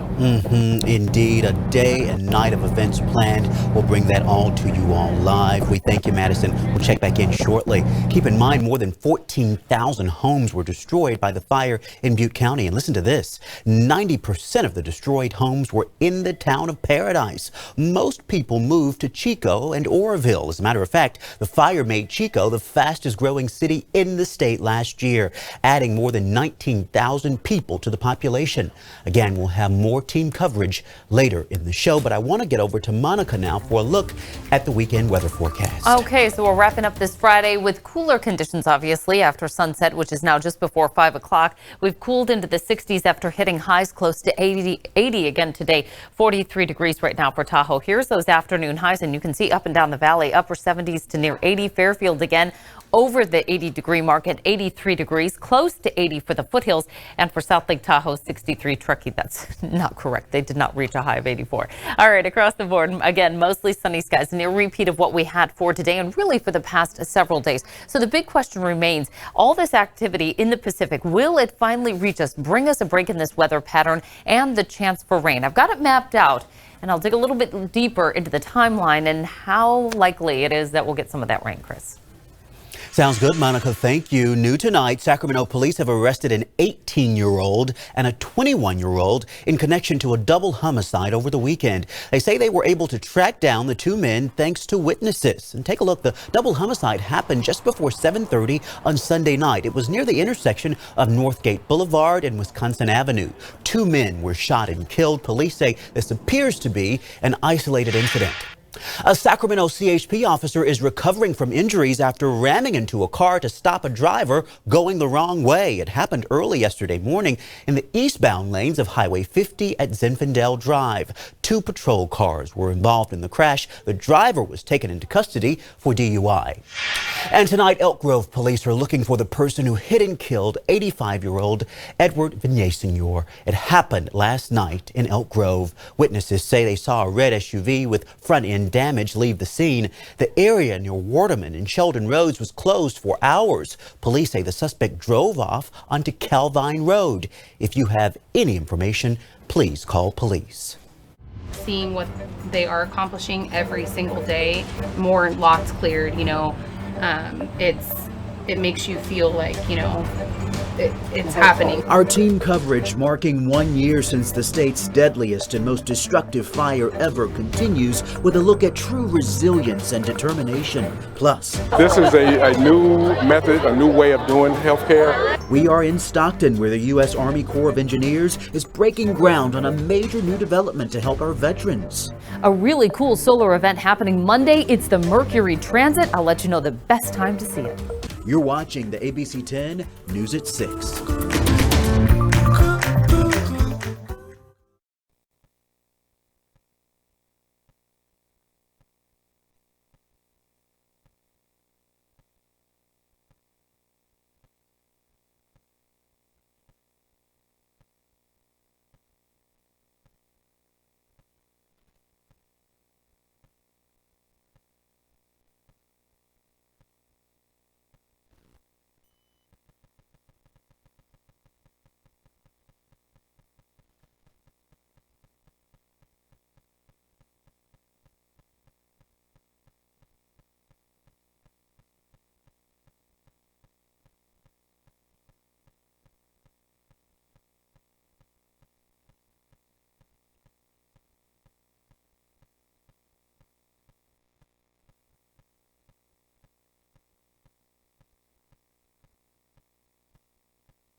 information, the speed of news. Faster, stronger, more connected. The all-new ABC 10 Information Network. Connected to you. Sponsored by Xfinity. A lot happening today. Let's get you caught up on some of the other big stories we're following. Health officials are reporting a breakthrough in the vaping-related illnesses investigation. A government lab found vitamin E acetate in lung fluid from 29 patients. The compound was also found in vaping fluid by a bunch of others who got sick. Officials are saying this is more direct evidence that that chemical is the issue. Vitamin E is safe to consume as a vitamin pill, but not to inhale. We are told it has recently been used in black market vaping cartridges. San Joaquin County is getting a new VA clinic. Community leaders broke ground on the new location in French Camp today. This will make it a lot easier for veterans to get access to service. Right now, they have to drive more than an hour to get to one if they live in San Joaquin County. The new location will be state of the art. This is a new method, a new way of doing healthcare, and our mental health will be embedded in the same clinic. So the mental health, primary care, all comes to the veteran. And the clinic will also have an 80-bed housing complex built nearby, and construction is expected to be done in about 2 years. What a beautiful location, Monica. Oh, I'd say so. You're right about that. Gilmore backyard. Right now, it is well past sunset, so things are getting quite chilly outside. We're eventually going to be hitting lows in the 40s. You can see with the timeline here, we've got calm winds. Good news there because it's been warm and dry. Lows are going to be falling steadily throughout the evening. Sunrise tomorrow, 6:40.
Welcome back. It was 1 year ago today, a massive fire took over towns in Butte County. The fire, called the Camp Fire, went on to become the deadliest and most destructive fire in state history.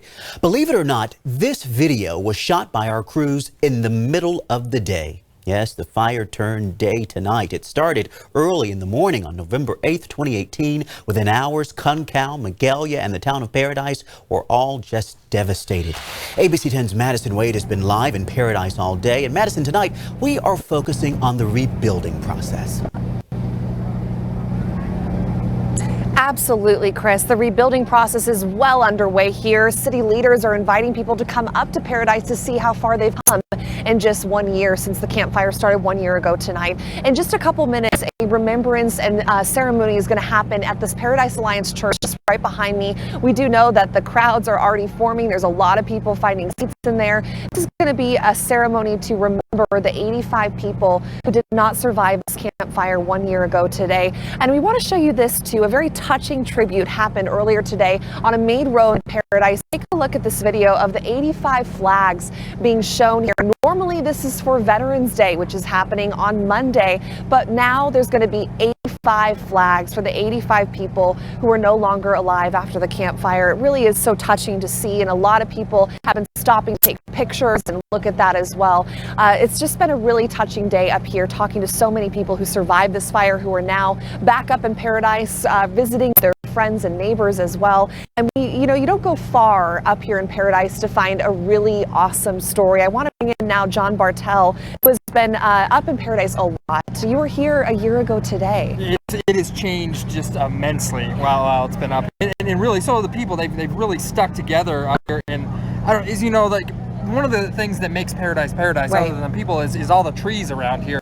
And of course, many of them were burned, and those were really special to a lot of people. Really special to a local chainsaw artist up here. And this guy, so this is what he's doing. He's going around to a lot of these burned trees, and he's carving up bears just like this. It's amazing. And then kind of transforming these trees into something. So what he's doing next with these bears is really important. So take a look at this package we've got for you here. Every day, traffic gets a little busier, and the streets get a little louder. And there's like massive trucks going down the roads. Weird seeing actual cars going down the roads instead of the big trucks hauling everything away. Everywhere you look in Paradise, things are changing. People and businesses are coming back, and the scars from the campfire are slowly chipped away.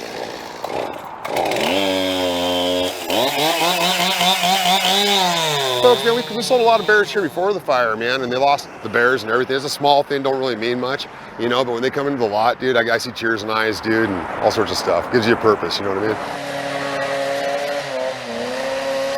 Daniel and Aaron Forschler are father-son chainsaw artists on a mission to preserve what's left of Paradise's burned trees. This is a planted tree from somebody, about 45 years ago came in and planted this tree. The trees are one of the town's most notable features. It'll take a long time for them to regrow, so Daniel is doing what he can to bring them back. So for every carving that we sell out of the wood from the fire, we're gonna plant 2 trees. So next springtime, we're gonna get a bunch of seedlings and stuff, and for everybody that lives in the area, they're gonna come up and we're gonna give as many trees as they want. Every carving that Daniel and his son makes is from wood burned by the campfire, and in the past few months, they've gone through a lot of it. We sold about 2,000 carvings since I've been here, so we're going to be replanting about 4,000 trees so far. You can see Daniel and Aaron's work all over town and at local gift shops, but most notably, you can see this one. He calls it the Tree of Hope, and it symbolizes new beginnings. So you got the eagle flying over the top of the tree, dude, you know what I mean? And the tree, symbolizing what was here, man, and the eagle, America, dude, it's flying back over the top of it. It's like, we're doing this, dude. Hey, so Madison, hopefully you're going to be seeing a lot of these around town now. Yeah. Oh, it's amazing. And it only took him a couple minutes to do that. Oh my gosh, you did this in just literally 2 minutes or less. It was really amazing. It's impressive and really unique. Thank you, John. We appreciate that. And just a couple of minutes again, Chris, we're going to have that ceremony starting here at 6:30 outside the Paradise Alliance Church. We will bring that live to all of you watching on abc10.com, also on our Facebook pages. Chris? As a matter of fact, Madison, I want to say good evening to our viewers on Facebook and YouTube. We are live streaming the campfire coverage until at least 8 o'clock tonight. You can watch on abc10.com or on the ABC10 app. And this weekend, you can watch our new documentary, Campfire, 1 year later, right here on ABC 10. That's on Saturday at 9:30 p.m. or Sunday at 2:30 p.m. Meanwhile, let's get over to Monica for a look at that weekend weather, huh, Monica? I know. How about that? Friday is here. Steady line of traffic there you see in our tower cam. Temperatures are in the 60s right now in the valley, 50s and 60s for the foothills and 40s up top for this year. Today's high, once again, well above average. We should be at 67 degrees. Today we had a high of 80 compared to the morning low at 42. So we're talking temperature swings this time of year about 40 degrees. We all have to bundle up in layers, it feels like. Headed out in the morning, you want to bundle up, and then as you head through the afternoon, it's just layer after layer. Finally down to t-shirt weather, basically. All right, ABC 10 Weather Force checking in for today on this Friday. Generally speaking, right about 80 for the foothills, including West Point, Teresa there at 78, Rick and Placerville at 80. And then we heard from Paul in Sierraville, just a bit up the hill, 61 degrees. Again, a beautiful day throughout the region. All right, big news coming in Sunday into Monday. Some really fun stuff happening. What's going to happen is we've got the Mercury transit, basically Mercury passing in between Earth and the sun, and it's going to happen before sunrise, so we're not going to necessarily see the beginning of it at 4:36. It will last until just after 10 o'clock in the morning. You want to watch this live on NASA's live stream. Never look directly into the sun. Probably don't need to tell you that, but just in case, it is going to be streamed live, so if you happen to miss the beginning of it, you can check that out on nasa.gov. All right, the next chance of rain coming in on Friday of next week. It's a real slim chance. And truth be told, day after day, weather models continue to back off on the realistic possibility of actually getting a big amount of rain in here. May just be some clouds and cooler weather by the end of next week. Highs in the 60s tomorrow for the Sierra, and straight across the 5-day forecast, a lot of 60s up there. Clouds from time to time, but no rain for the next 5 days. Right around 60 for the coast as we head inland. We're closer to 80. Again, a near repeat. It's like a broken record that we just keep playing over and over here, at least through the beginning of next week, which includes Veterans Day. High will be 78 degrees. As I mentioned, cooler by the end of next week. We'll track that slight chance for showers by next Friday.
Lena Washington here. It is Friday night, and that means high school football teams all around our region are getting ready to take the field for the first round of the Sac Joaquin section playoffs. Nearly 80 teams from our area vying for a section championship. We'll be covering some of the biggest games tonight during our Friday night football show at 11 o'clock. And our ABC 10 game of the week, taking us out to Stockton tonight, the Edison Vikings hosting the Lincoln Trojans, or facing the Lincoln Trojans, who are facing off in the Division I bracket. And after more than 3,800 of you voted in our fan game of the week poll, we'll be heading out to Union Mine High School tonight. The Diamondbacks playing host to the Colfax Falcons, who made it all the way to the Division 5A state championship this year. And these are just a couple of games we'll be covering tonight. We will have all the action tonight on the LNT at 11 o'clock. And be sure to check our sports page at abc10.com for extended highlights from the playoffs and from throughout the season. Back to you, Chris.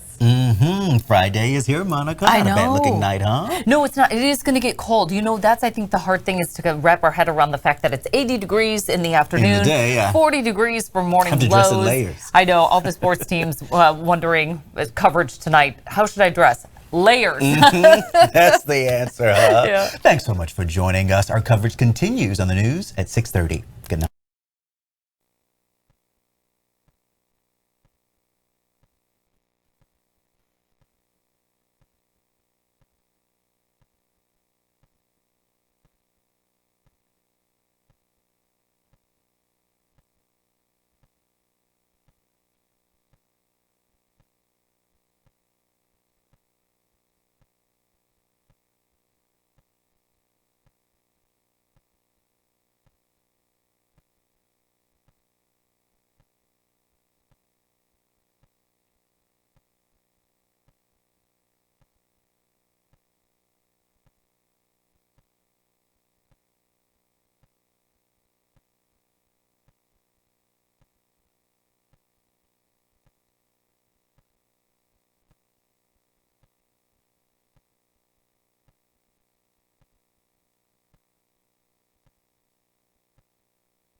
On ABC 10 News at 6:30, recovery after the campfire. The deadliest and most destructive fire in history happened 1 year ago today. Tonight, we are live in Paradise where the 85 campfire victims are being remembered. In tonight's cover story, what does Paradise look like now? After 14,000 homes were lost, we're hearing from some of the first families that have been able to rebuild. Plus, an 85-year-old man hit and killed by a car in Elk Grove. Tonight, police trying to find the man responsible. I'll talk about the likelihood of this rain actually making it into our forecast. And in Stockton, city leaders break ground on the newest VA hospital ahead of Veterans Day. ABC 10 News at 6:30 starts right now. Good evening and welcome to our continuing coverage of the campfire 1 year later. I'm Mike Duffy. And I'm Madison Wade. We have been live in Paradise all day, attending and watching these commemoration events as they have been happening up here for what is the state's most destructive and deadliest wildfire to date. The Camp Fire, which started 1 year ago this morning, destroyed towns in Butte County. The fire spread so fast at an average of 80 football fields a minute.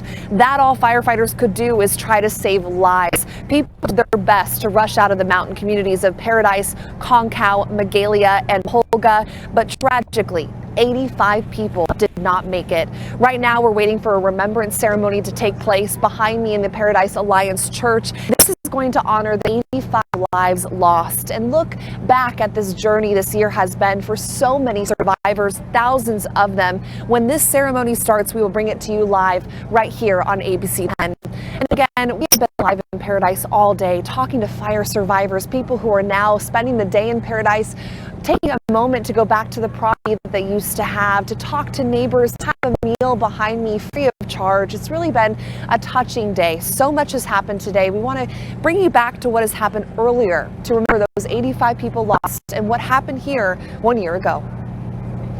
Looking back on a day that took so much from this town. I think the only way to describe this is the worst case scenario was visited upon this community, and it immediately outpaced all of our resources, all of the reasonable planning that had been done. As I tell people, we were being outrun by that fire before we even knew we were in a race. The focus, exactly 1 year later, remains on rebuilding with resiliency. And I mean the world. This is what happens when people come together and say, no fire is going to keep us from rebuilding. Outside the brand new Building Resiliency Center in Paradise, town leaders reiterated how strong this community is. And I'm sure you get the same questions. Oh, should we rebuild? Oh, it's dangerous. That's what you look to. Because if they can do it, we can do it. This center will serve anyone who is looking to rebuild. It's a one-stop shop for the process and will help thousands of families. Inside, an emotional tribute to the survivors and the 85 people who died. This Phoenix sculpture is made of thousands of house keys belonging to homes that burned 1 year ago. The wings are made from the house keys that belong to the 85 people who died. It's sitting on an electrical wire spool, but it's sitting on top of that. So it's us moving on, moving upwards from our pain and our sorrow. Fire survivors captured the moment, each one feeling the deep connection to rise from the ashes. And silence. 85 seconds for each life lost.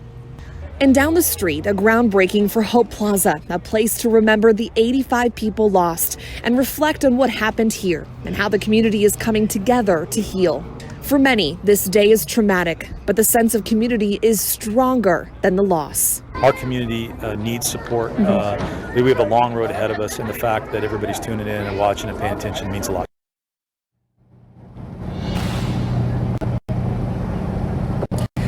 It truly has been amazing. So many people, first responders too. We have so many CAL FIRE guys here tonight who are going to be honored for their bravery 1 year ago as they were just grabbing people off the street, putting them in their fire trucks as they got off of this ridge. It truly has been a really remarkable day talking to so many people up here. Again, we are going to be bringing you back to that ceremony once it does start here, but Mike will send things back to you. Appreciate your coverage out there, and we'll check back in with you just a little bit later in the show.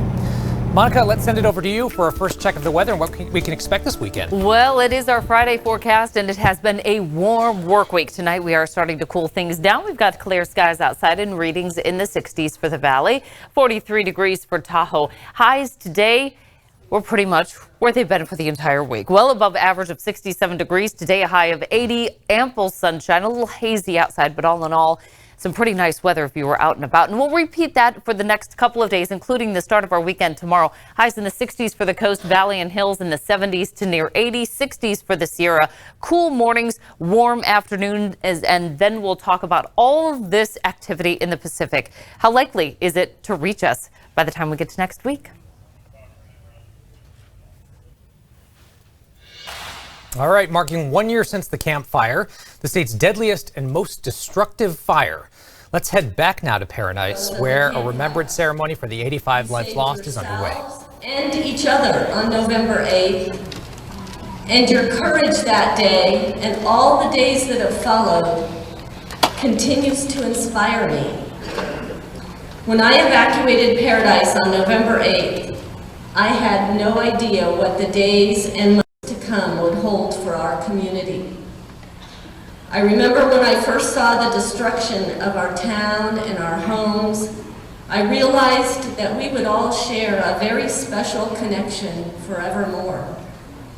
Thousands of us experienced the worst day of our lives together, and we would somehow get through it together.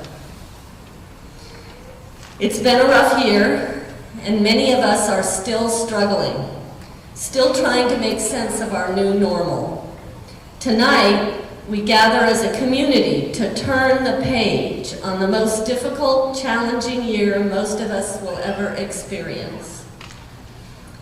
To turn a new page and be ready for our stories to be written does not mean that we forget. It doesn't mean that we won't have bad days. It means that we're open and willing to imagine and to create a better future for ourselves and our community. Our personal stories, as well as the story of our community, are ours to write. I want to thank each one of you for being here and for joining us online. I can feel the strength of our community in this room tonight. Thank you. Before we go further, I would like to also welcome and acknowledge some people who came here tonight to mark this milestone with us. We have with us Congressman Doug LaMalfa, our California State Assemblyman James Gallagher, Salo Landano and Sadie Foster representing our California State Senator Jim Nielsen. All three of these individuals have been working tirelessly for us and our community since the fire.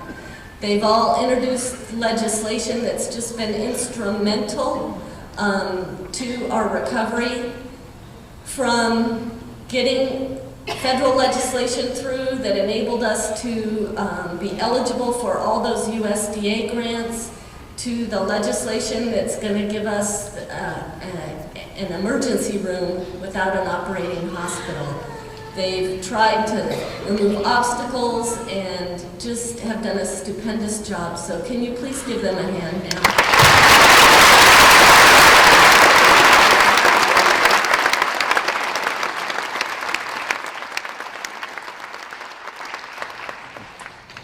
The goal of this evening is to provide a path to move forward together as a community, a strong, brave, resilient, battle-weary, sometimes teary-eyed and spirit-frayed, but hopeful community that is determined to rise. We endured a very challenging year, but our future is very bright. Tonight's program will include a special tribute to those who perished in the fire, a thank you for those who have helped us this past year, a reminder of what we have accomplished this year, and finally, a look to our future through the eyes of the community vision and long-term recovery plan that we created as a community. Our gift to you, our hope, is that we can collectively move forward with renewed strength and a clear vision. We will reclaim our town. We will do as we have always done. Work hard, make tough decisions, have faith in our ability to withstand the challenges ahead, and once again create our little piece of the world called paradise. At this time, I'd like to read two letters that we received on this anniversary. The first is from President Donald Trump, the White House, Washington, November 8th, 2019. On the first anniversary of the tragic Camp Fire, Melania joins me in sending our thoughts and prayers to those gathered today in Paradise, California.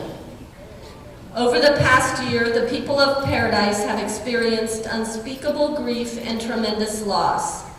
Yet in the wake of such horrible events, you have also demonstrated remarkable courage, extraordinary compassion, and a tenacious spirit.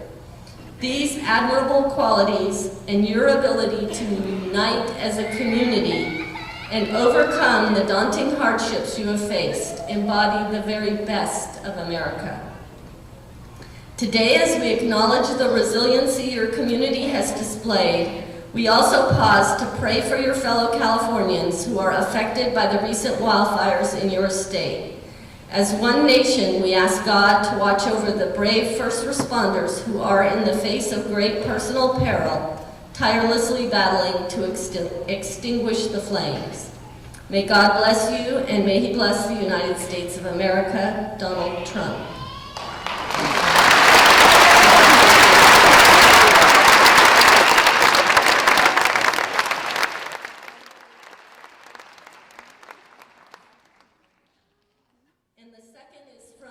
United States Senator Dianne Feinstein, United States Senate, November 8th, 2019. Please accept my best wishes on this important day, the 1-year anniversary of the campfire. I'm so sorry that my Senate schedule does not permit me to be with you. She has been up here twice since the fire. I would like to recognize the residents of the town of Paradise and all of Butte County for your resiliency, determination, and bravery in the face of devastating loss and challenges.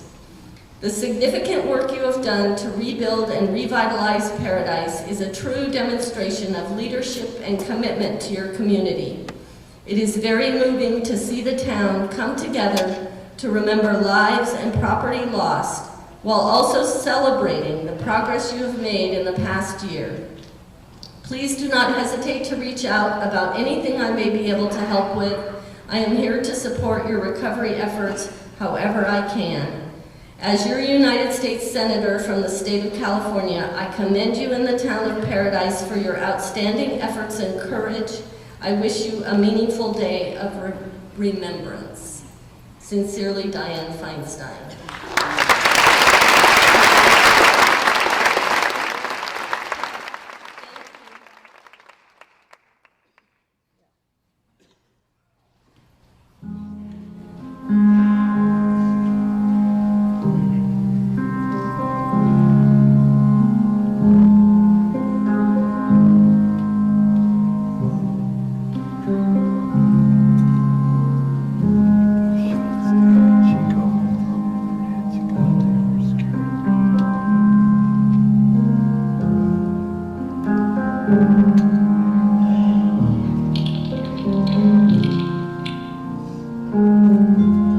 I was overwhelmed the first time I saw Paradise after the fire. Mostly shock.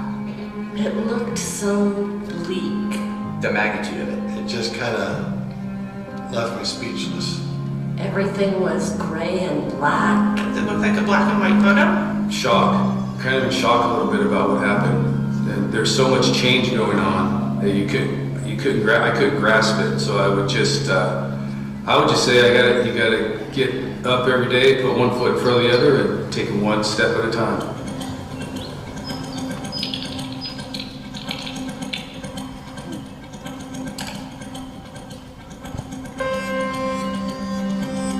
Well, so people in Paradise, we're a stubborn group. Some people may see that as a negative, but I see this as quite positive. In their hearts, these are the people for whom community really matters. The community has always stood behind people that needed help. I think people really just love Paradise. Paradise is unique. People have a lot of pride to live here on the ridge, and they want to come home. The people in this town have always been, even before the fire, very independent, strong, get her done.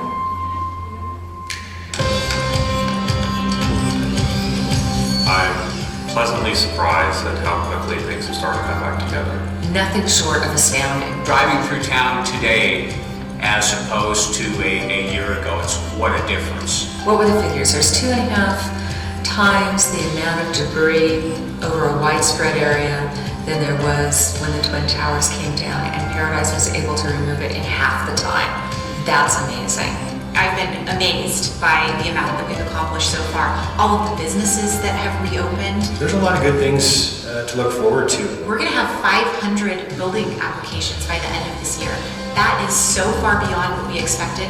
I stood on what was left of our driveway and I thought, this is still feels like home. It was always more than just the buildings and the trees. There's a feeling there, and it's like, we're going to make it and we're going to survive this. I think it's the will of people.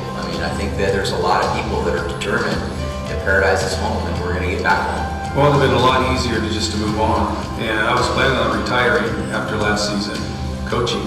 I care about my players. I just knew I had to come back and do my part in helping rebuild. It's just the right thing to do. There's over 5,000 people at a football game up here. It was amazing. Paradise, one word. For me, it's home. Home. Loyalty. Resilient. I would say supportive. Because there's so many words that could describe this town. Beautiful, amazing. Tough. I would say tough. We're unique. Why would I need another word besides paradise?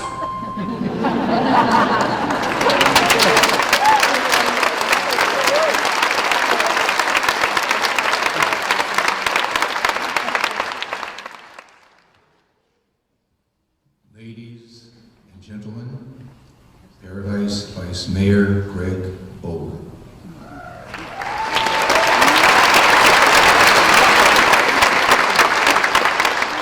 Thank you. Good evening. Thank you so much for coming.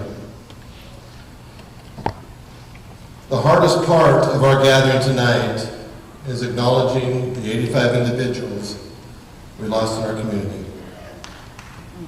They're not here to gather with us tonight. Each of the 85 individuals were unique, special, and loved. And we grieve with the families of those lost. On November 18th, 2018, there was a heartfelt vigil held at the First Christian Church in Chico on East Washington Avenue in honor of the souls who perished in the Camp Fire.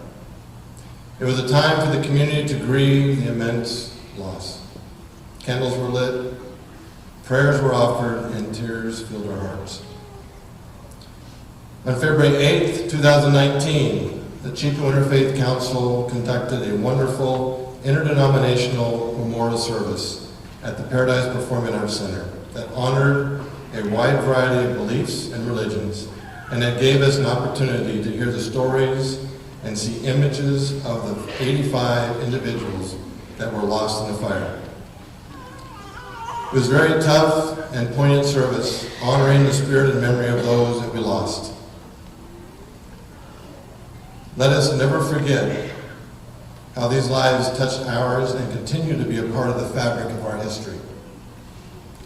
Our hearts will always be with the families and friends of the individuals as we reflect on the evening of November 8th, and also as we begin to build a new and more resilient vision for the future of this community. Tonight, it is difficult to move forward without another offering of love, sorrow, and condolence to those who no longer are with us. Most important, to the families and friends and to our community who suffered a great loss. It is for these individuals that we vow to recover and restore our town to make it safer and more resilient. Ladies and gentlemen, please help me welcome Pastor Josh Gallagher, who will say a few words in honor of those who will forever live in our hearts. Pastor Josh.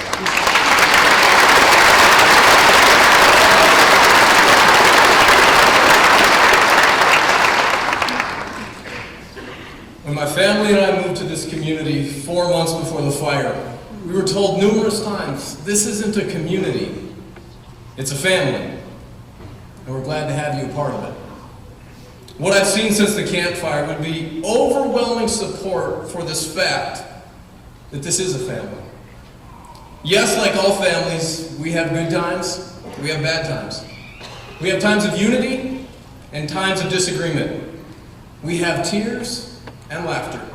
We even have those weird uncles and crazy aunts that we have to claim, but we're all family. No family is hit harder than when it's tested through loss. Our community lost 85 members of our family on November 8th. Some of us did know these people personally.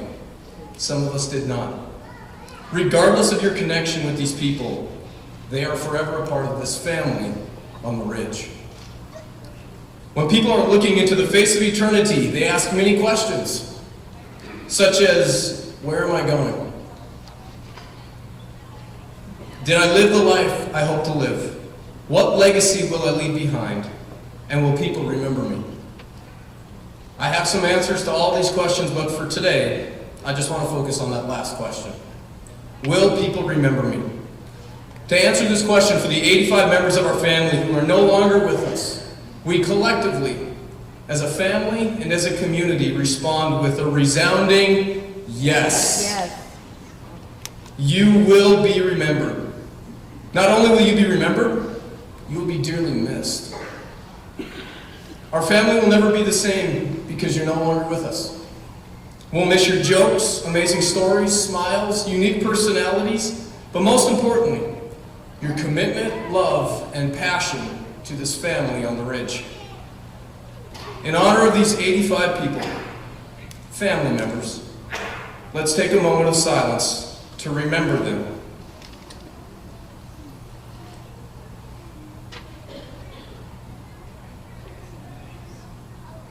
Thank you. There's another group of people that we also need to remember during this time. I would also ask that if you personally knew someone who lost their life because of the campfire, would you please stand?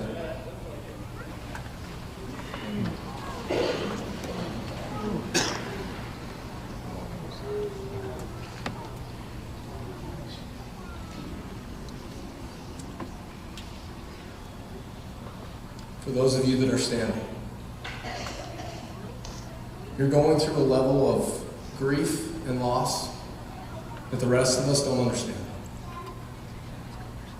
But from your family, please hear these words. We're sorry for your loss. What we want to do during this season is to walk with you in any way that we can. We don't want to offer advice where it's not needed, and we don't want to give you something that you don't really want. But please know this. If you need someone just to sit and listen, we're willing to do that. If you need a meal, our kitchen tables are open. If you need just a long walk, we can hold your hand. Because right now is the time when you need family the most. We want to be that family for you. We are sorry for your loss. You may be seated.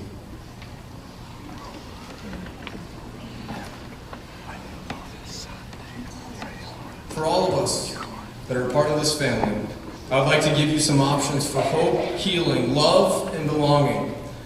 As the co-president of the Ridge Ministerial Association, which is a group of amazing people and pastors who passionately love and follow Jesus and want to see this family experience hope and healing in a real way, I can confidently say that any of these communities of faith would be honored to walk with you during this season to give you lasting hope.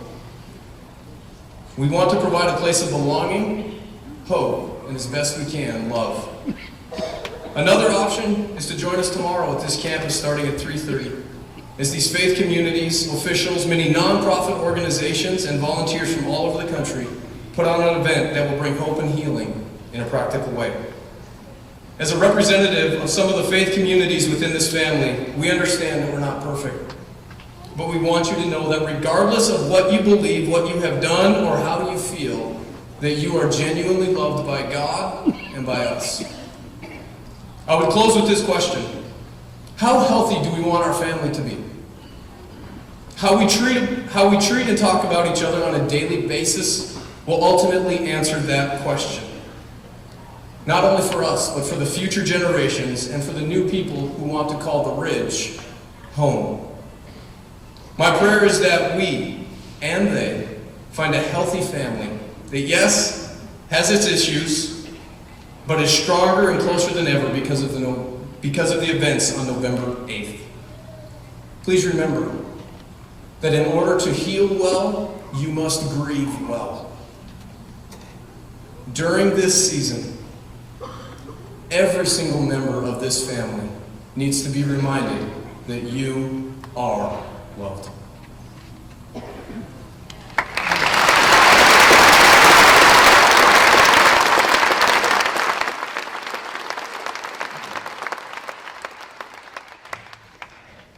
Ladies and gentlemen, Paradise Town Council Member Michael Zuccoli.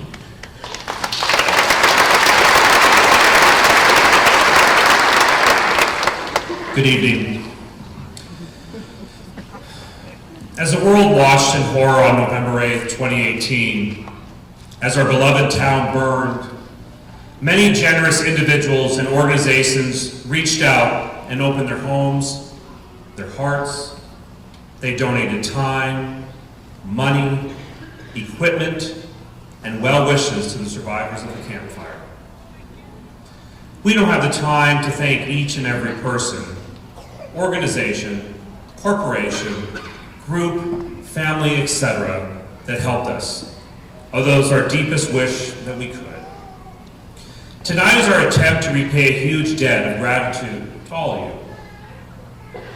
We would love to throw our arms around everyone that helped us in our darkest days.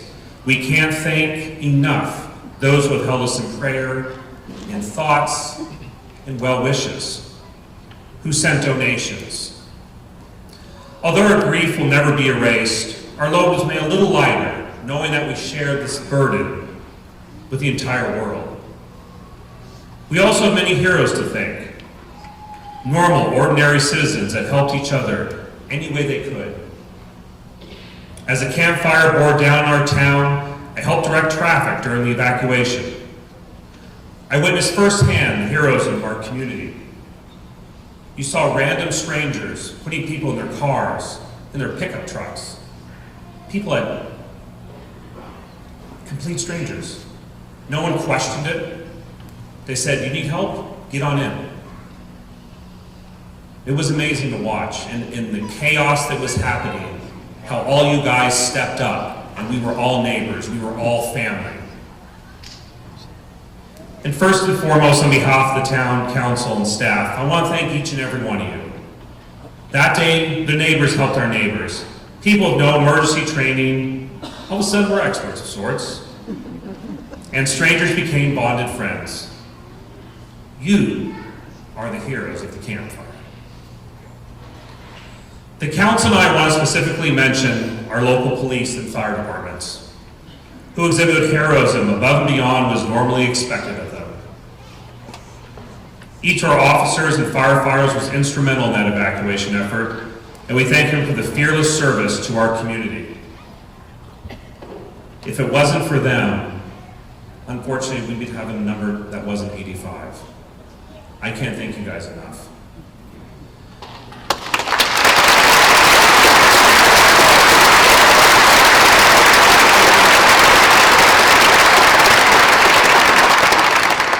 Fred Rogers once said in the aftermath of a disaster, look for the helpers. We had so many helpers. During the fire, countless law enforcement agencies and fire departments raced to our aid. And after the fire, helpers from other cities, counties, states, joined our efforts to recover. Our Emergency Operations Center was supported by many mutual aid employees standing side by side with our local staff to get us through those first critical hours and days of the emergency. As the recovery began, local, state, and federal agencies came to our aid, offering support and funding for the vital cleanup and recovery efforts. Whether it was from the president, to our congressmen, to our assembly, to our state senators, they were here asking, what can we do for you? What can we do to help? And today we've come farther than we could ever imagine on November 8th, and it's all because of those who came to our aid when we needed it the most. So again, thank you to Butte County, cities of Oroville, Chico, Gridley, Biggs, League of California Cities, CalOS, FEMA, and probably a few I'm forgetting. These agencies have been there since day one. They've never left. And they'll continue to support our long-term recovery efforts. Thank you from the bottom of my heart for all of you. Thank you.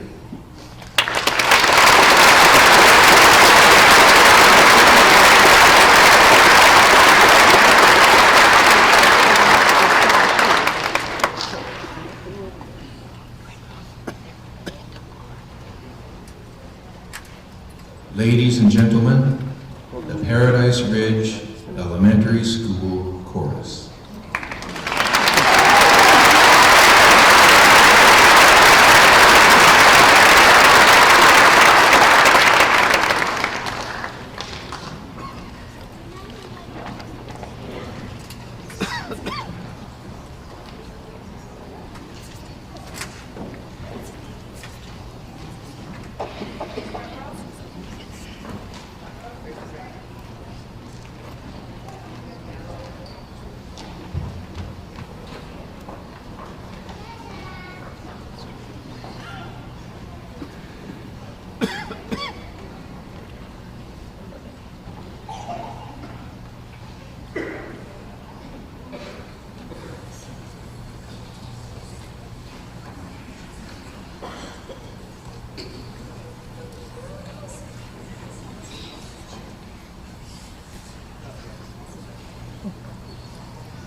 gentlemen, Paradise Town Council Member Steve Crowder.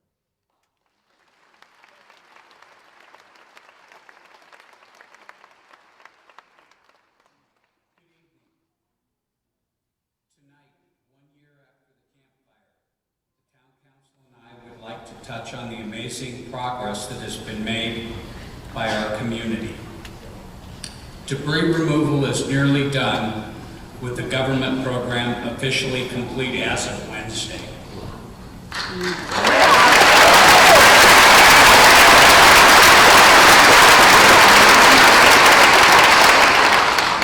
This was a huge undertaking requiring close coordination between the town of Paradise, Butte County, Cal OES, and FEMA.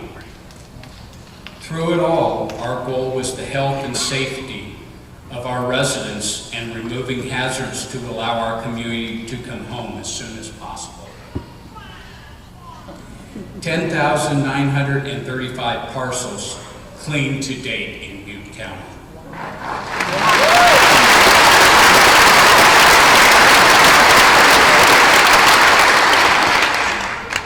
$3,666,254 total tonnage of debris removed.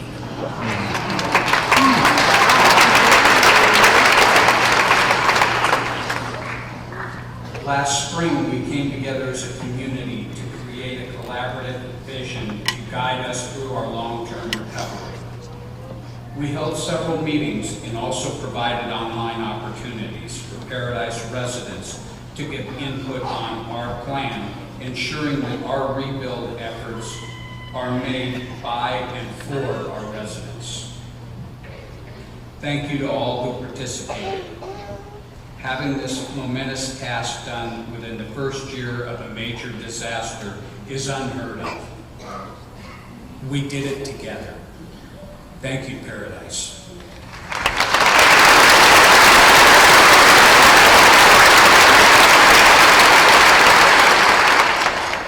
We are also in the process of removing standing burnt trees, again in conjunction with the county, Cal OES, and FEMA. This program will remove a significant amount of hazardous trees from our town. The town is currently applying for FEMA hazard mitigation funds to remove any remaining hazardous burnt trees that are not eligible under the state's program. It is the goal of the council and staff to facilitate the removal of these hazards for our residents wanting to come home and rebuild. We are gearing up to open our Building Resilience Center, or BRIC, which is designed to help our residents rebuild. There you will find information about the rebuilding process, permit services, and housing advocates who can help every step of the way, even finding financial resources to help rebuild. So far, we've been very encouraged by the number of residents wanting to rebuild in Paradise. As of today, the town of Paradise has received 488 building permit applications, surpassing our initial estimate of 200. We thought we would receive by the end of the first year. We have issued 324 building permits. We have 164 in plan check, and 12 certificates of occupancy have been issued.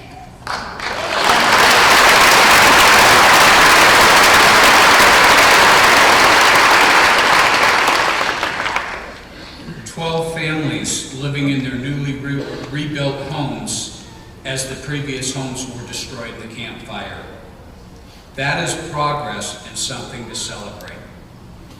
We hope to get many more homes complete in the coming year.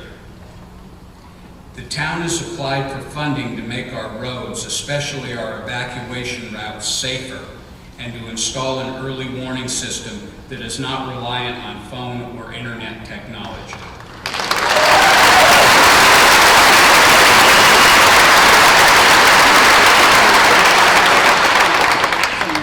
We are also working on funding for a fuel management plan and dedicated broadband for the town. We have all been working hard, individually and as a community. Paradise and our surrounding communities are still here. Paradise has nearly 200 businesses open and operating, including 2 grocery stores, drug stores, a hardware store, restaurants, and clothing stores.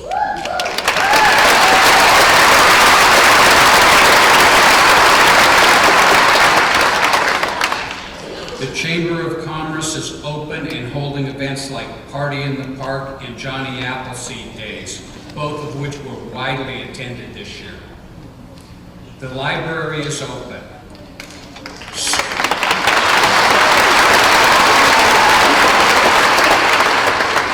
Schools are in session and our youth sports teams, orchestra, marching band, all of our students are here and seem to be thriving and growing from this experience.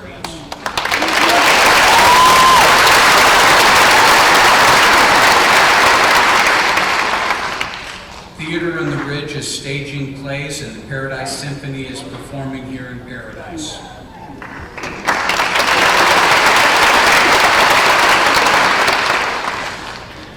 Recovery is a long road, but we are moving steadily forward every day. Paradise, Magalia, Concow, Butte Creek Canyon, and all the areas affected by the Camp Fire are still here. We're rebuilding.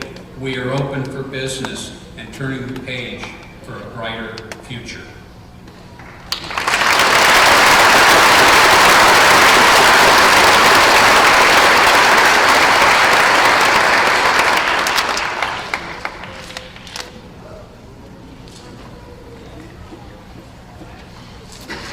Ladies and gentlemen, Paradise Town Council member Melissa Schuster.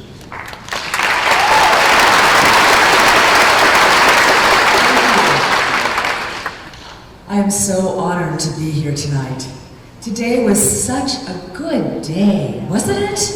Yes. Thank you for allowing me to share this journey with you. The prolific writer Anonymous wrote, "Just because the past didn't turn out like you wanted it to, doesn't mean your future can't be better than you imagined."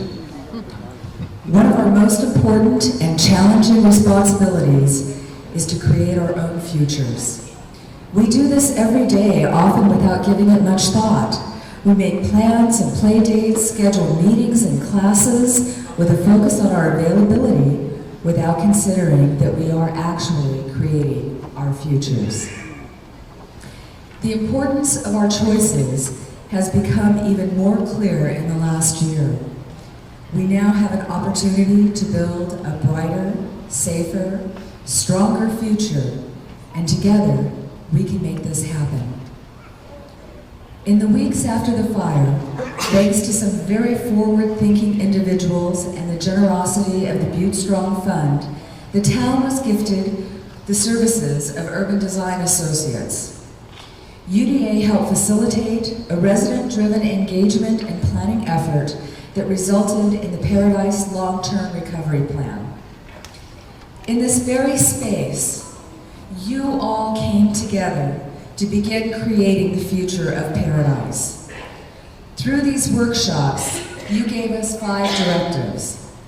They are to make Paradise safer, to rebuild Paradise's range of housing and welcome residents home, to rebuild Paradise's economy, to make Paradise greener, and to make Paradise better by promoting diverse businesses and amenities, creating a more walkable downtown, improving access to parks and open spaces, and adopting thoughtful planning. In all, nearly 40 projects were identified by you, the residents of Paradise. Some will be town-led, others led by partners that included Venice-Tel, Paradise Irrigation District, the Gold Nugget Museum in Norton Buffalo Hall, Paradise Parks and Recreation District, Paradise Unified School District, and many more. This afternoon, we broke ground on Hope Plaza, one of the first of many projects to fall under the Make Paradise Better heading. A magnificent gift to our community, Hope Plaza is a landmark designed to be a place of inspiration and hope for our future.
Sound with that, and I thought about singing, but I decided to spare you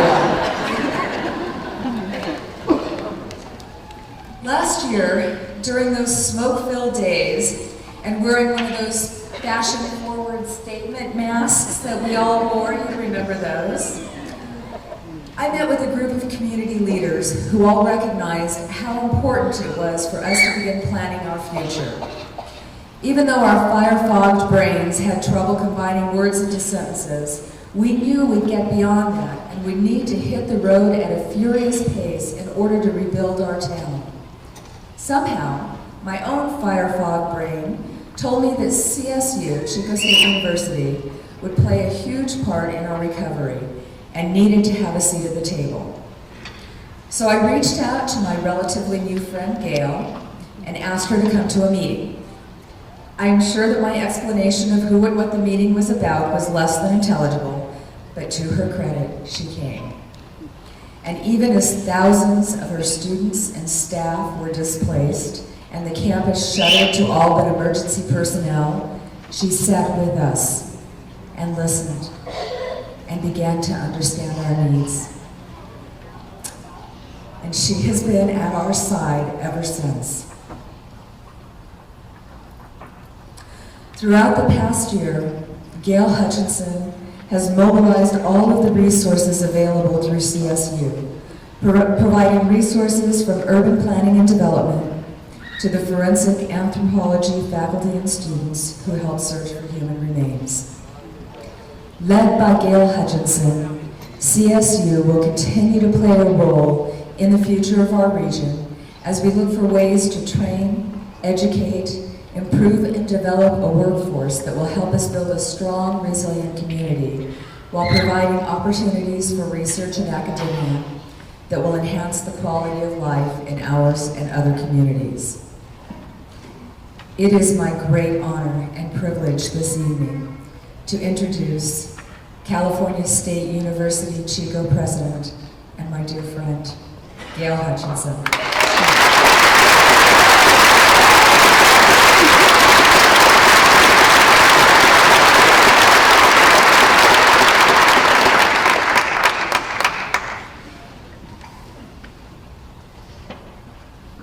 Thank you. I thought Melissa was going to talk about when I first met her at a Halloween party, but I'm glad she moved on from that. Good evening, everyone. It is my honor to be here tonight, this important day, to to conclude this important day of remembrance, 1 year to the day after the Camp Fire. We gather tonight to honor the memory of all who perished and to renew our strength and commitments to forge ahead as we set our sights on a brighter future. We have been grieving individually and collectively now for a year. And grief is very complex, and it's comprised of many emotions. So I want to take time, and I'm hoping I'm going to be unconformative right now and ask that we raise the house lights, because I want to talk with you. I want to see you, if we might. Please. Do we have house lights we can raise? I was going to say, Chico State, when I say something like that, it happens. But so I want to talk to you. I really do want to have this conversation with each and every one of you. Because you see, all of us are experiencing grief. And grief comes in many, many stages.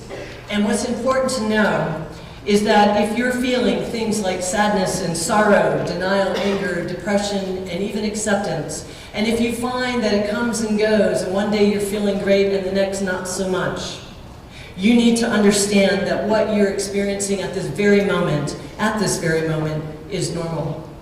What you have experienced over the course of this past year with ups and downs, highs and lows, is absolutely normal. All the emotions that have come flooding back to you today, and even as you're sitting here tonight, is completely normal. And then I ask you the question, and how about tomorrow? Tomorrow, as we turn the page and we move from recovery more into rebuilding and revitalization, you and me and all of us together will still be going through this process of grieving. Many of us today paused at 11:08 this morning to recognize the 85 seconds to honor and remember those folks who died in the fire. And as I stood outside by the flagpole of Kendall Lawn at Chico State, I too was flooded with emotion. First, sadness and honor for those we lost, and then lots of love, and then love and commitment to those who survived, all of you. And finally, strength and determination to continue with you this arduous task of helping to rebuild a brighter future. And you know, I've been thinking a lot about this week, so I was engaged in listening to some TED Talks. One TED Talk by someone by the name of Nora McInerney really stood out. She helps people through difficult times. She started doing this after losing a pregnancy, losing her dad, and losing her husband, all within a 2-month span. Through that experience and the years that followed, she became an expert on grief. And what she said during that TED Talk really resonated with me, and I hope it will resonate with you too. She said, we don't move on from grief. No. Instead, we move forward with it. So think about that. So I say to you tonight, we don't move on and away from the ones we loved and what we lost. We move forward with them, knowing that we cherish their memories always, and knowing that they help shape who we are today, and they help shape who we are tomorrow. And I want you to be kind to yourselves, continue to be kind to yourselves, as we continue this journey together. And the best word that describes who we are this year and who we are today and who we will be tomorrow is resilient, which literally means a person's ability to snap back in response to adversity. The fact that tens of thousands of us emerge from the